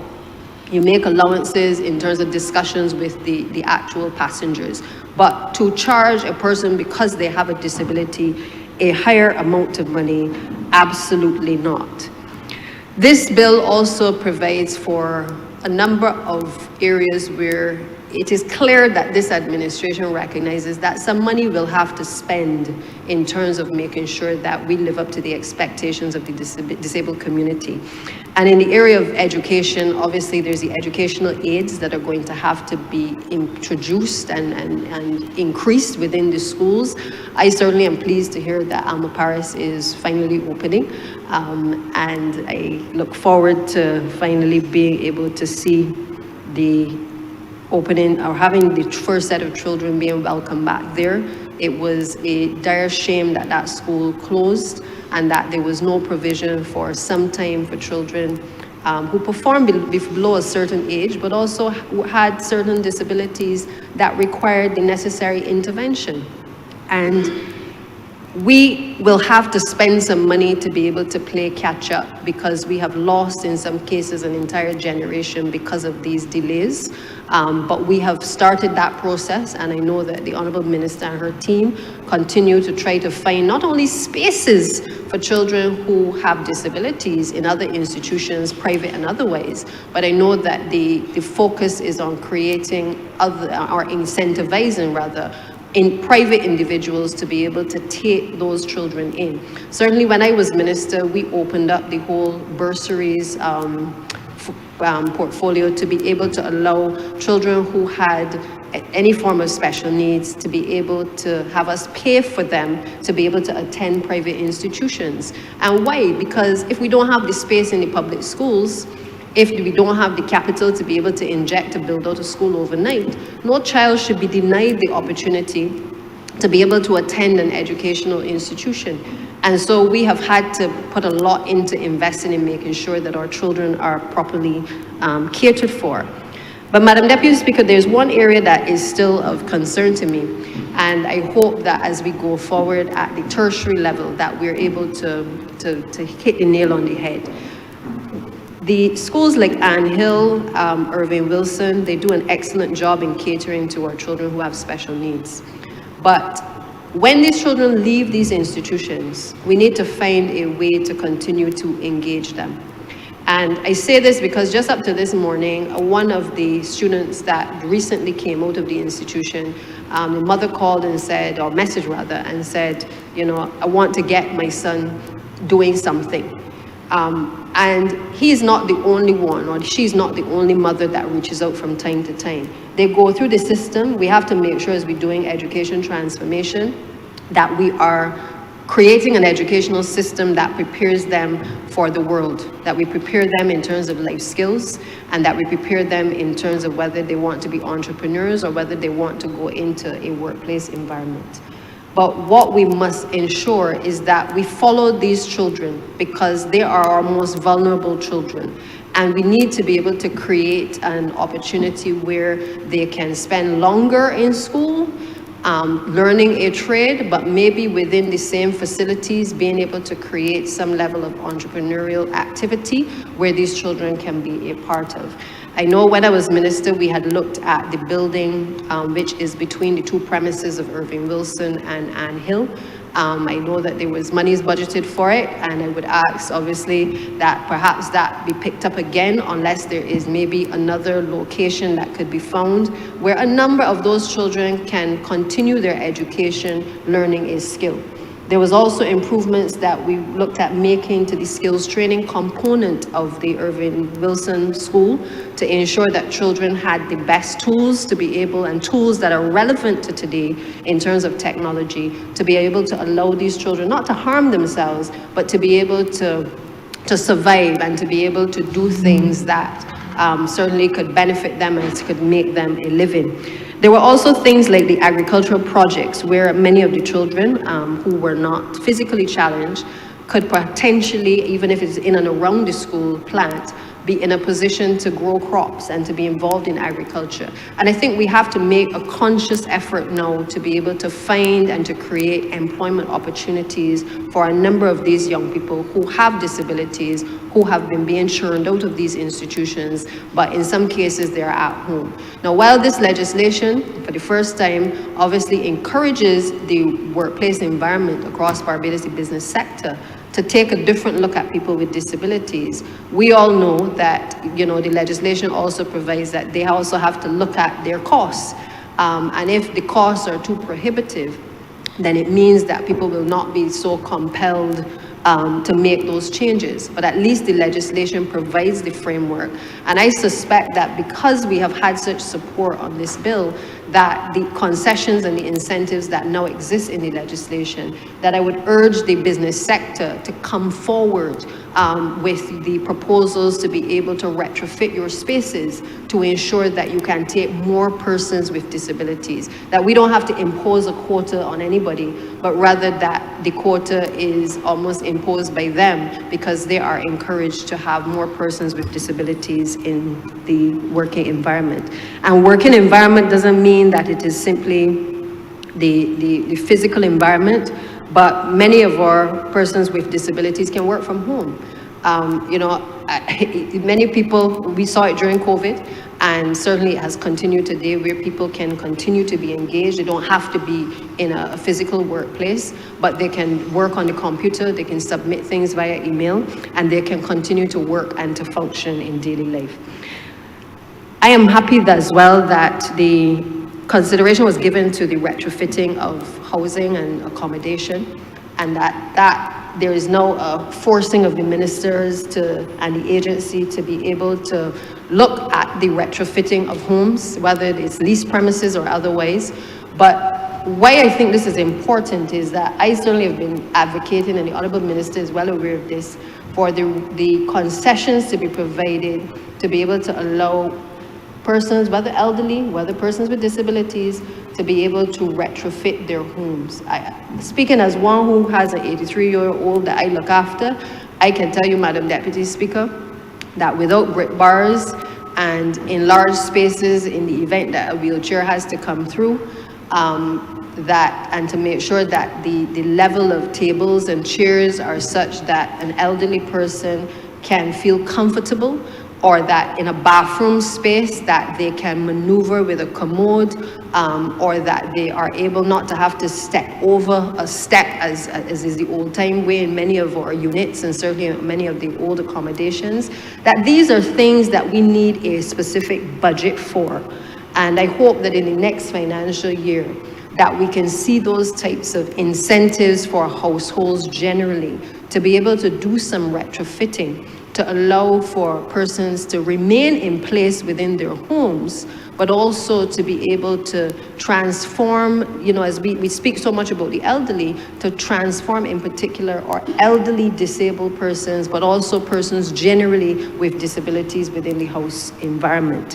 And so we may need to see, as the Act provides, that yes, there will be concessions if you apply to the Ministry of Finance, but maybe we need to be more aggressive in terms of if people can afford it, they apply, but also to encourage, for instance, in the housing units, to make sure that a lot of the elderly people who now have come downstairs, who have disabilities, who can no longer get upstairs to their bedrooms, that we can retrofit the bathrooms and we can retrofit their bedroom spaces and their kitchens to be able to allow them to remain in place, Madam Deputy Speaker. Now, I am also pleased by this legislation because it doesn't simply rely on resources from the Consolidated Fund to be able, or monies voted from Parliament, to be able to capitalize the fund that will help people with disabilities. A fund is now established, obviously, under this Act for the very first time, and it also provides that that fund is to be administered by what is now going to be called the Social Empowerment Agency, which will have a board of trustees. Now, we are in the year of regathering. We didn't get to do regathering 2 years ago, but we have the opportunity now with people coming back from overseas, but also persons who want to give back to Barbados generally. I would hope that the Honourable Minister of Tourism would also take this opportunity to engage with the member for St. Michael's South and to ensure that people know as they come home that and come to Barbados for the first time that there is such a fund, and an activity that they can, if they wish, that they can support. A lot of the funds that will be raised, there is specific purposes in the actual legislation for which those funds will be used. And I think we need to make greater public education about what the fund will be used for. Just as people have the housing, the One Family program, and just as they support the Queen Elizabeth Hospital, and just as they may support from time to time initiatives in education, I believe that this is now a perfect opportunity for us to be able to utilize this fund, to be able to let people be aware that it exists, but also that they can donate to this fund with a view to being able to provide, whether it is helping government to build out facilities, whether it is for the private sector to be able to access it, to build out facilities for persons who have disabilities, whether it is to contribute to the capital expenses of projects undertaken by the government for the persons with disabilities, or whether it is to simply assist individual persons where they need contributions towards whether expenses or other ways where they have disabilities. I think that this is a good thing and it is to be commended. Obviously, it will have all of the usual checks and balances in terms of the accounting. And therefore, once persons provide, obviously, you will have the proper accounting in terms of how those funds are spent. But I think it is important that we take this opportunity under the Gathering banner to ensure that we are in a position to promote this and other initiatives as heavily as possible. Now, one last thing, Madam Deputy Speaker, two things I want to mention. The issue of public education and changing attitudes, I think, is as important in this debate as the bill itself. We need to teach more tolerance of people, tolerance of disabilities, tolerance of differences. A lot of the acts of violence and the nasty comments sometimes that arise between individuals is out of ignorance. And unless we take this bill and we promote it in such a way that we're able to educate or the youngest child in this country, but also people who are of a certain age group as well, then this will be lost in terms of what we intend in terms of the transformation. And so I believe that our attitudes have to change from within the public education system. We need to make sure that elements of this bill are certainly taught within schools where people acknowledge that these rights attend to people with disabilities, and don't leave it to chance that people figure it out along the way. Just as we have child rights, we have disabilities rights, and in due course we will have rights for the elderly as well. And therefore I feel very strongly that the teaching of tolerance is as important as this significant milestone today in the passage of this legislation. I would want that in the future that we can certainly look at additional support for caregivers. I think we recognize that caregivers sometimes have as hard a time as the persons sometimes who have the disabilities. And whether it is parents who reach out from time to time who have children with disabilities, or elderly persons who have become disabled for one reason or the other, whether through accidents or genetics, the challenge always seems to be the caregiver, and caregivers having to give up time, whether from work or otherwise, to be able to look after that person.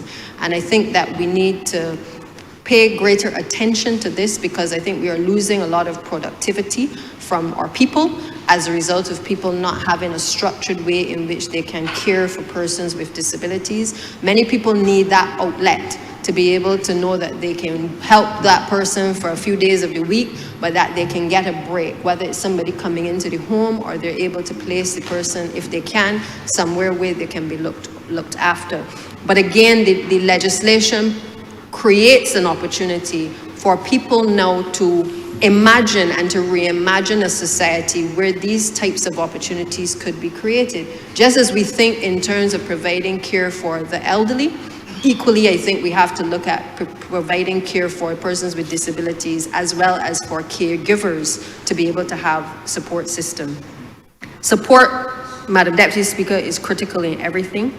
And many of the people who support people with disabilities themselves, as I said, need the relevant support. I hope that coming out of this, more support groups for people with disabilities and their families can be created, just like you have Cancer Society and you have Heart and Stroke Foundation, that we can start to see the emergence of many more support groups to help people at different levels of disabilities.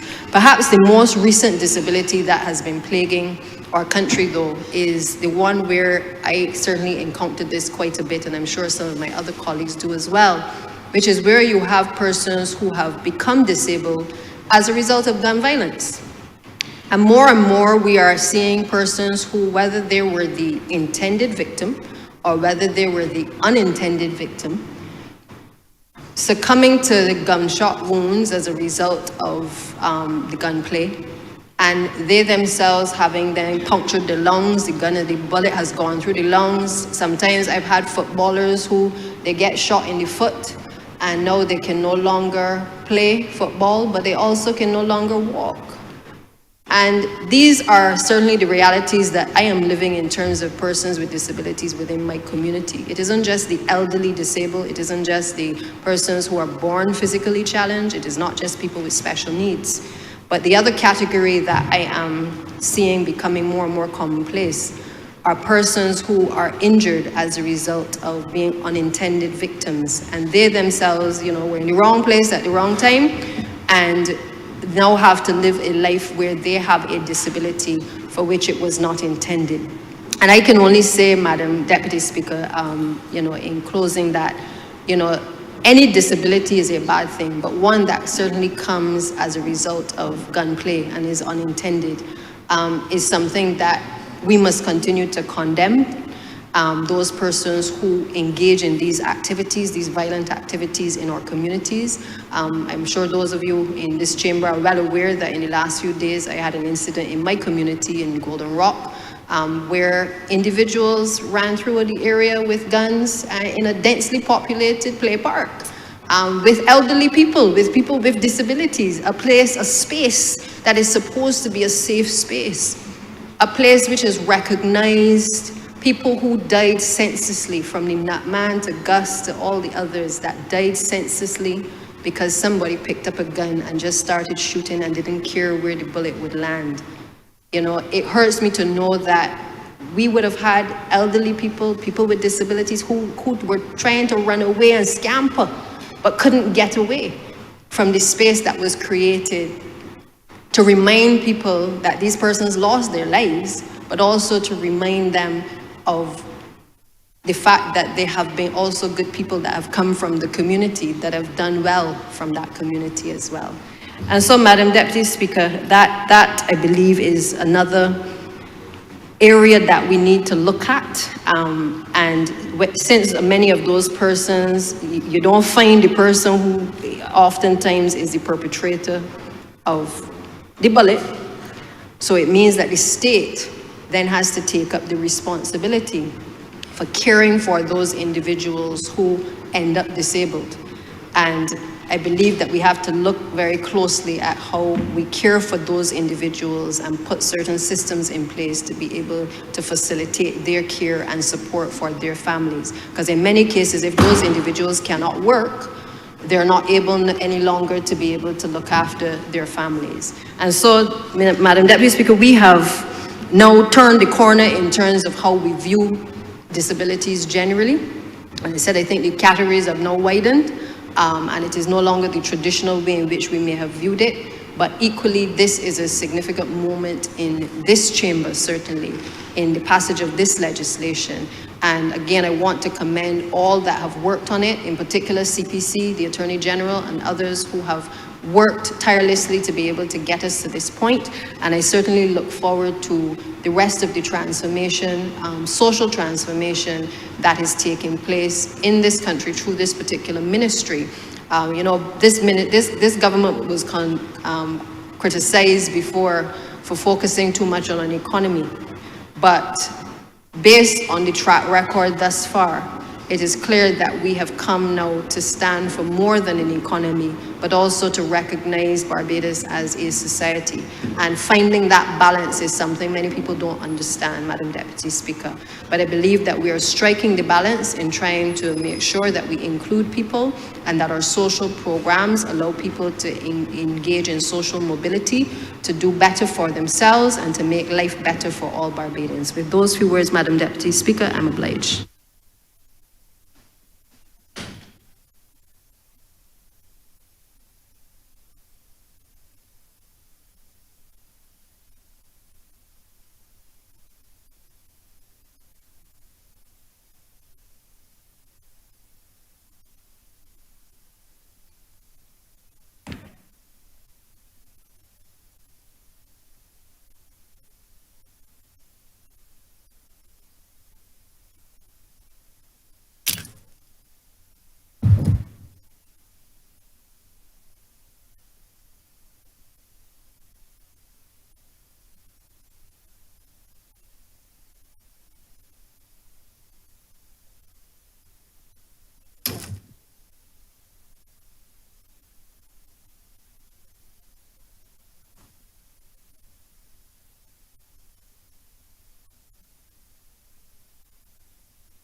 Honourable Representative Microsoft.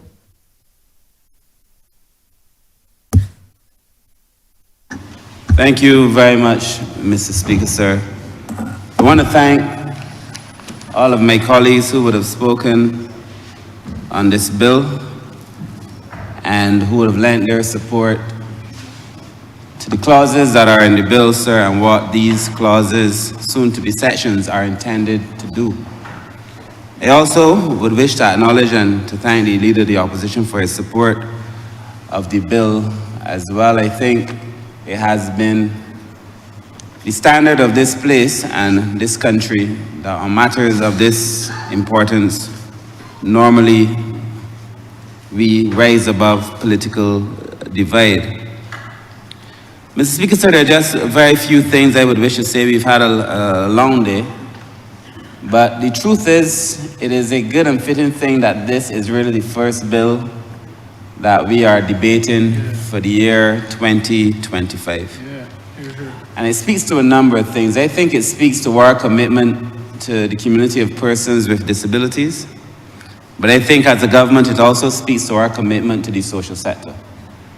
And we would have said when we first came to office, there was a need to get the economics right, the economy right. But we know that there was always a need to continue to focus on the social sector as well. And this is a manifestation and a real testimony of our commitment to the social sector. I also want to take this opportunity to thank my constituents who allow me to be here, sir, as I suppose all who've spoken in this debate have done or would want me to do on their behalf, and those who did not speak, and certainly on your behalf. This being the first debate for 2025, I want to thank my constituents for giving me the opportunity to be here and to present this bill that I think will really make a difference in the lives of persons with disabilities. And we say that, sir, but it really makes a lives in the difference of Barbadians, because whether or not you have a disability, you know a person who has a disability, you have a family, someone in your neighborhood, sir. So in the community of people, then this will make a positive difference in the lives of us all. I also want to thank the Prime Minister, sir, because, you know, when COVID came, the social services sector got a boom everywhere. Immediately after COVID, but during COVID, it was health. Immediately after COVID, we saw the social sector getting some financing, and during COVID too, because many persons were using them to issue out food vouchers and hampers and so on through the machinery of the social sector. But what we saw in a post-COVID world was the reduction and the cuts in budgets. And I want to begin, and I want to thank the Prime Minister really to say that we never experienced that. And in fact, what the Ministry of People Empowerment got was an increase in its budget over the last year, which is running contrary to what has happened across the world, where the social services expanded and then contracted. And that has not been our reality. And again, I think the Honourable Member for St. Peter spoke about the ethos of the government. where, you know, when we came into office, sir, you would recall that even as we approached the IMF, the Prime Minister said that we must first give public servants a pay raise. We must increase welfare. There's certain things we must do. The country must have breakfast before it goes on a long journey, which is really, again, our commitment to ensuring that the ordinary people of this country can live, sir. And I want to really thank the Prime Minister for his support. Many people have said, look, many things are happening in the social sector. That is true. But a lot of that because we have the support of the PM. Mr. Speaker, sir, I listened to the opposition leader too on his point about reinsurance. I take the point that perhaps there needs to be a way for us to ensure that we can fill those gaps where those gaps exist. Clause 80, as the Honourable Member for St. James North spoke to, already set in place a fund. How we would apply that fund depends on what is presented over time. So the solution is already embedded in the bill, but if I'm being honest, I never thought of it in relation to the insurance. And that perhaps this is one area that, if it arises, that we can look at to be able to resolve it going forward. Mr. Speaker, sir, generally there is an idea that we must learn how to care in place, and the Deputy Prime Minister was going there. You have to care in place. Age in place means that you don't take people from where they live. You try to make sure they can stay. If you want to have help a person with disabilities, you try your best to help them where they are, as opposed to moving them to an institution. The same thing for children. So that back in the day, the idea was you need to have these large institutions hold 100 children. Those days are done. You try your best to keep the numbers small and to try to intervene and to help people exactly where they are. The same is true for the persons with disabilities, sir. We have to find a way to care in place.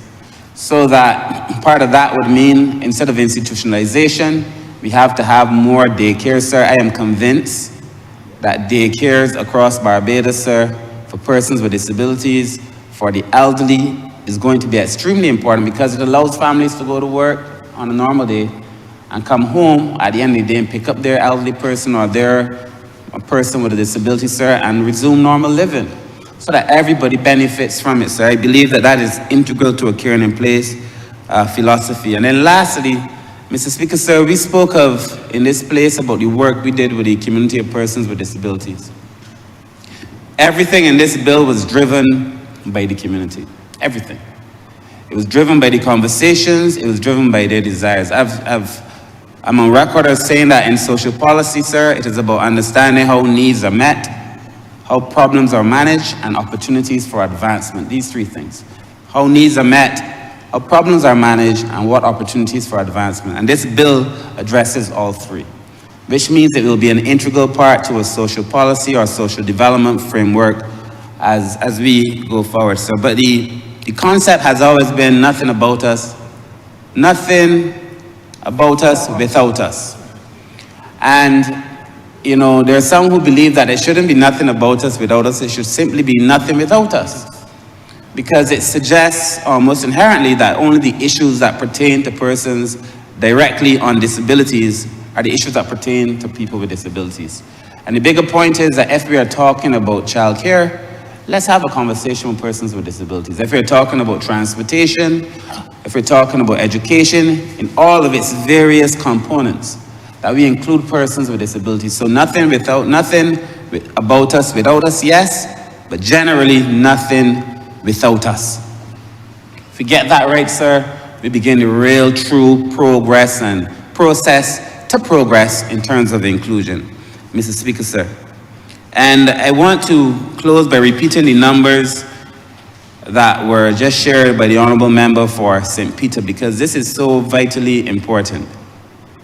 When the Prime Minister made the commitment to expand the categories of persons who could benefit, persons with disabilities who could benefit, it meant that new persons were going to come forward. In many cases, people that we hadn't seen before.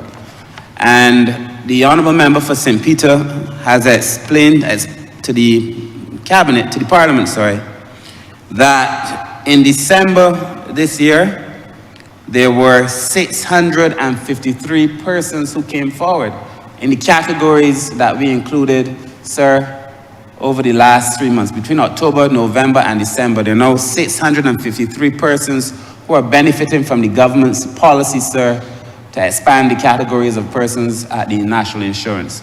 And this would be 423 children and 230 adults, sir. 423 children and 230 adults who previously were not getting support or who could have been getting welfare, but now would be receiving a significantly higher support from the government of Barbados, sir. And this is what the real transformation is. Sir, we're also working to build out facilities for persons with disabilities. So in addition to the legislation, we've offered financial assistance, and we're looking at developing facilities for respite and for daycare. So the total package that is being offered to persons with disabilities in this country is really going to be transformational, and I look forward to it being put in place over the next few years, sir. So again, I want to close by thanking all who spoke on this bill, sir. I want to thank them because I know that everybody who spoke from their heart, sir. And I would wish that this bill be read a second time. The question is that the bill be read a second time. All those honourable members in favor, please say aye. Those against, please say no. We think the ayes have it.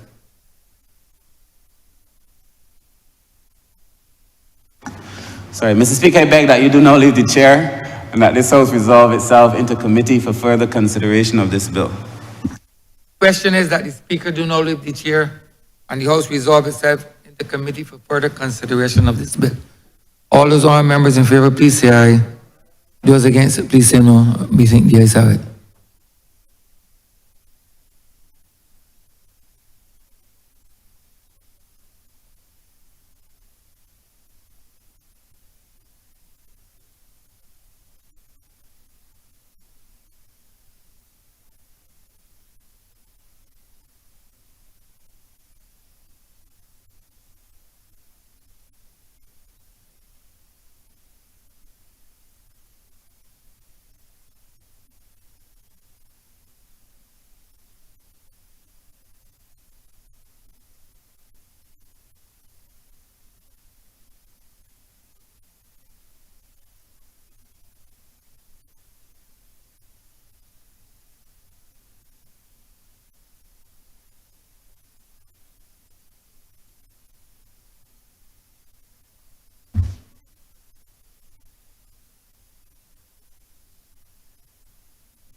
This Honourable House is now in committee.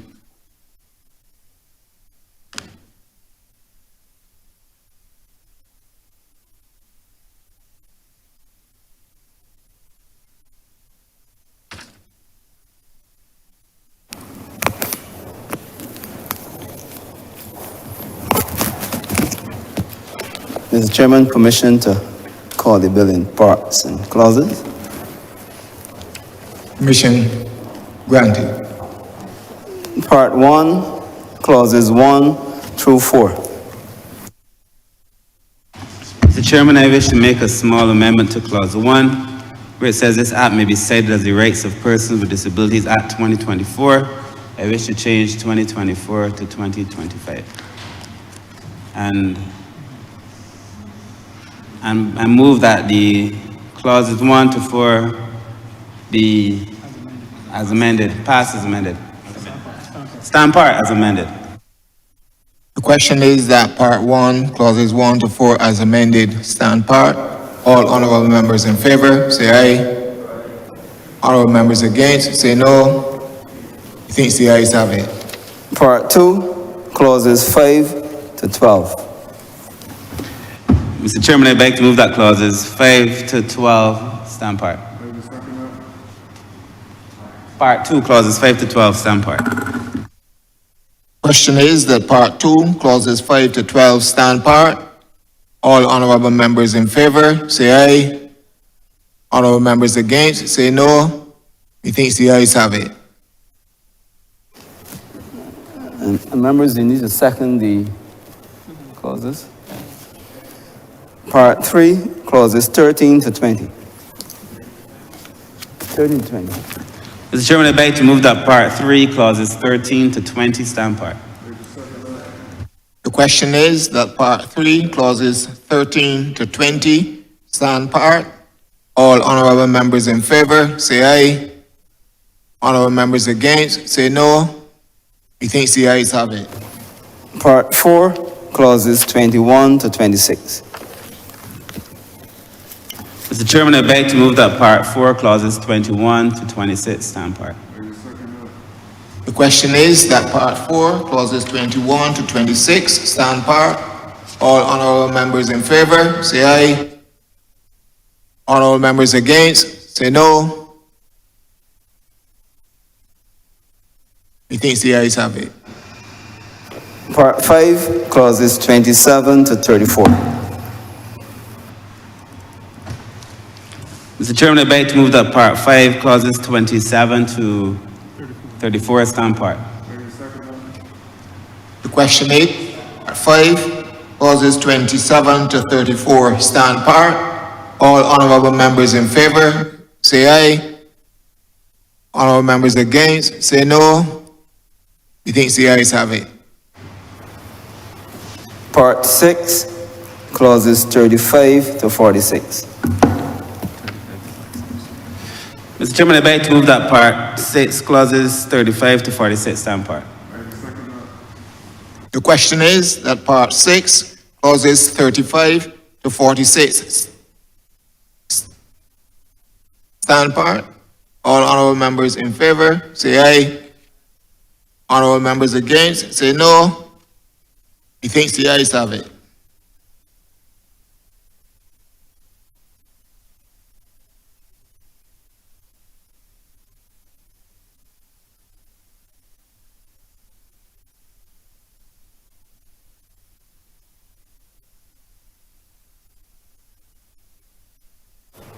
Part 7, clauses 47 to 52.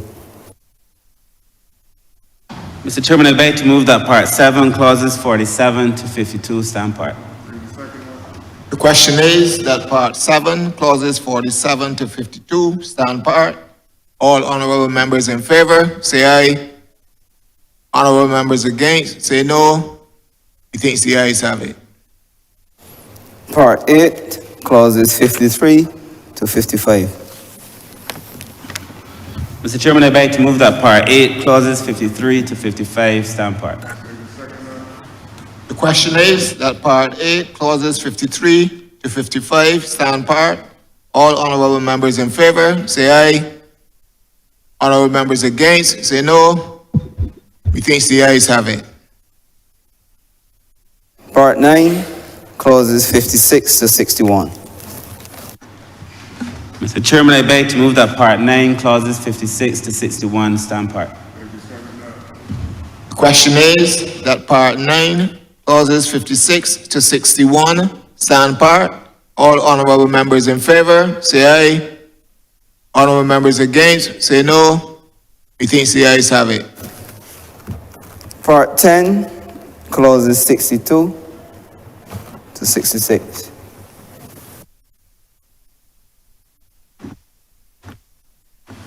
Mr. Chairman, I beg to make an amendment where it says above 63.1 in the title, alternations to existing and new buildings, it should be alterations. And with that, I beg to move that Part 10, clauses 62 to 66 stand part. As amended. The question is that Part 10, clauses 62 to 66, as amended, stand part. All honorable members in favor, say aye. Honorable members against, say no. Methinks the ayes have it. Part 11, Clause 67. Mr. Chairman, I beg to move that Part 11, clause 67 stand part. The question is that Part 11, clause 67, stand part.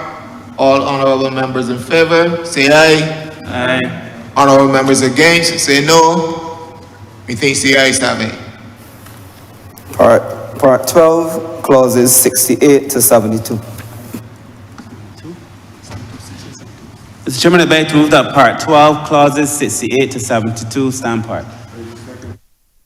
The question is that Part 12, clauses 68 to 72 stand part. All honorable members in favor, say aye. Honorable members against, say no.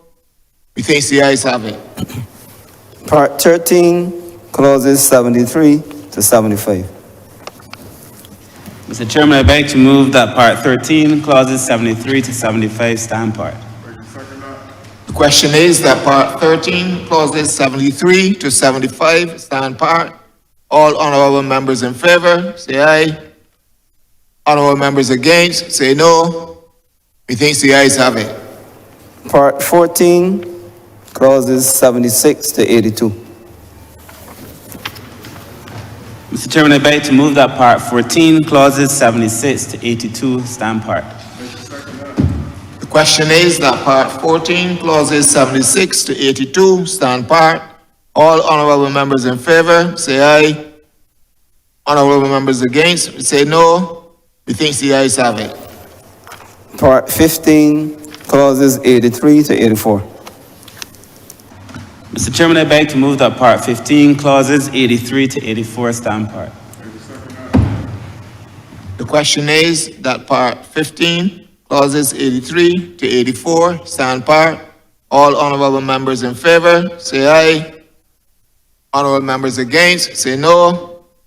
Methinks the ayes have it. Part 16, Clauses 85 to 91. Mr. Chairman, I beg to move that Part 16, clauses 85 to 91 stand part. The question is that Part 16, clauses 85 to 91 stand part. All honorable members in favor, say aye. Honorable members against, say no. Methinks the ayes have it. Schedule. Mr. Chairman, I beg to move that the first schedule be the schedule to the bill. Schedule, only one. Or that the schedule be the schedule to the bill. The question is that the schedule be the schedule to the bill. All honorable members in favor, say aye. Honorable members against, say no. Methinks the ayes have it. Mr. Chairman, I beg to move that you do not report to His Honor the Speaker the passing of one bill in committee with amendments. The question is that I do not report to His Honor the Speaker the passing of one bill with amendments in committee. All honorable members in favor, say aye. Honorable members against, say no. Methinks the ayes have it.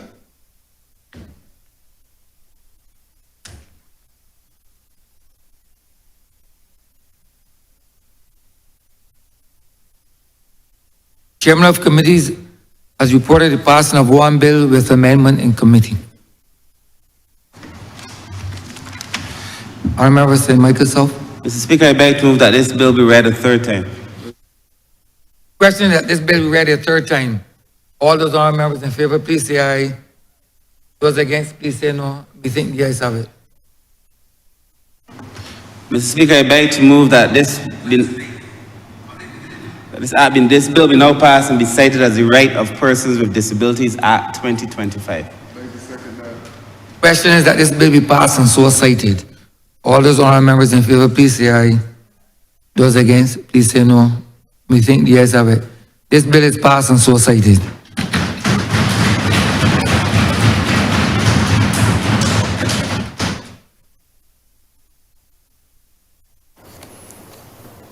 Order number 10, sir.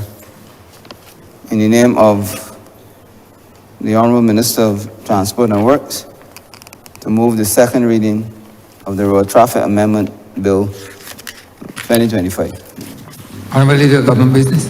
Thank you, Mr. Speaker. I rise really to introduce a rather simple matter, but one I believe that is fitting coming after the passage of this new disabilities bill. This road traffic amendment is relatively straightforward. It comes from an outcry from certainly persons within the disabilities community who, and in particular the chairman of the Commission for Disabilities, member for St. James North, and certainly the Honourable Minister, member for St. Michael South, who have all advocated for changes as it relates to the amount of money that persons who disregard parking spaces for persons with disabilities, we've asked for an increase in those fees, which currently stand at $500. And we are now proposing that there be an increase from $500 as a penalty to $5,000. I would have received correspondence from the chairman of the commission, the honourable member for St. James North, back in March of last year. We would have had extensive conversations regarding the concerns expressed by the persons within the disabilities community. I believe that when the Act was first amended back in 2017, Section 88A would have penalized for the first time, drivers of motor vehicles who stopped, stand, or park their vehicles in a parking space that is designated for disabled parking by a disabled parking sign, unless the motor vehicle prominently displayed a valid parking permit issued by the licensing authority that clearly indicated that the vehicle was either owned or operated by a person with disabilities or used for the transportation of a person with disabilities. At subsection 3 of that piece of legislation, the breach stood at $500.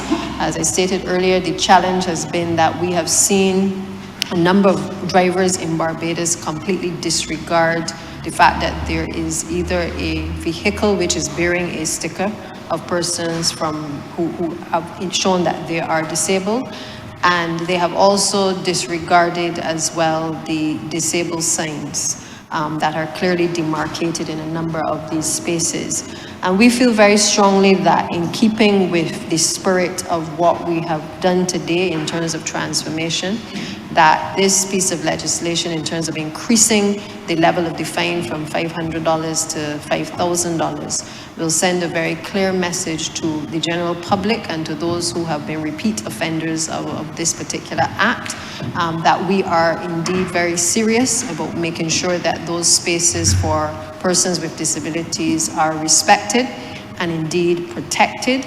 And therefore, Mr. Speaker, there's really not much left to say, because I think everything that could be said on the persons with disabilities and why we are doing this today has perhaps been said from this morning at 10 o'clock.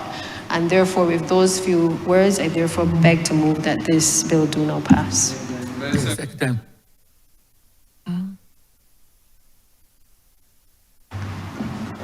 Read a second time.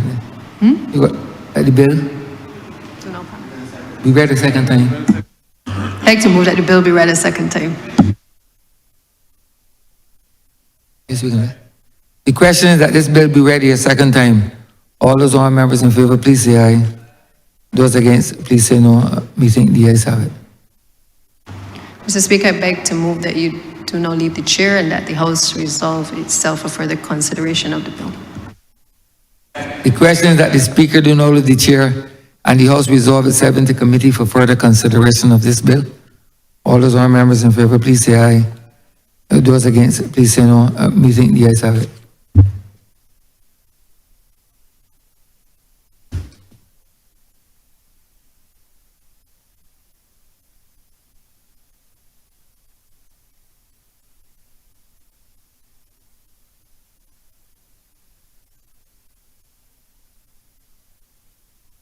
This Honourable House is now in committee.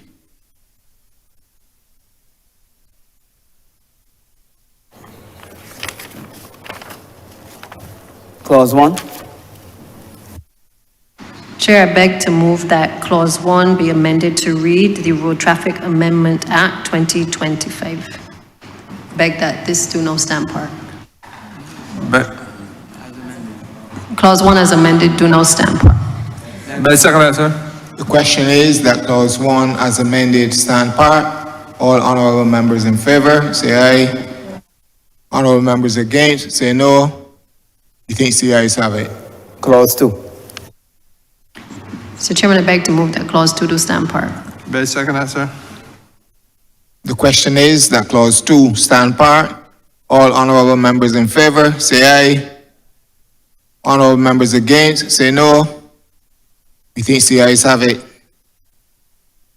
Mr. Chairman, I beg to move that you do now report the passage of one bill in committee with amendments.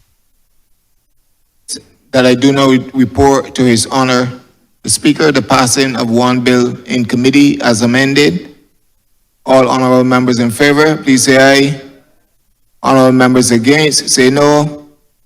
You think the ayes have it?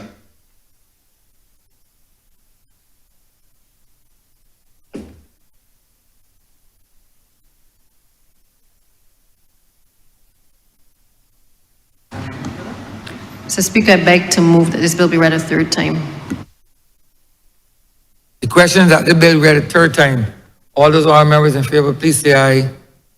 Those against, please say no. We think the ayes have it.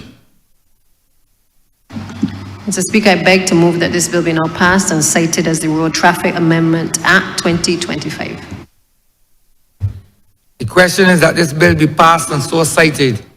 All those honorable members in favor, please say aye. Those against, please say no. We think the ayes have it. This bill is passed and so cited.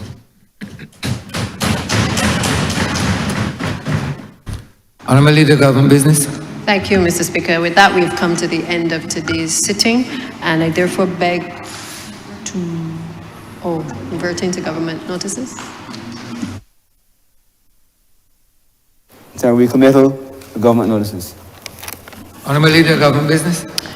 I beg to give notice, Mr. Speaker, of a resolution to adopt the report of the Joint Select Committee standing on the social sector and the environment on the Health Services Amendment Bill 2024 and the proposed Health Services Nuisances Regulations 2024.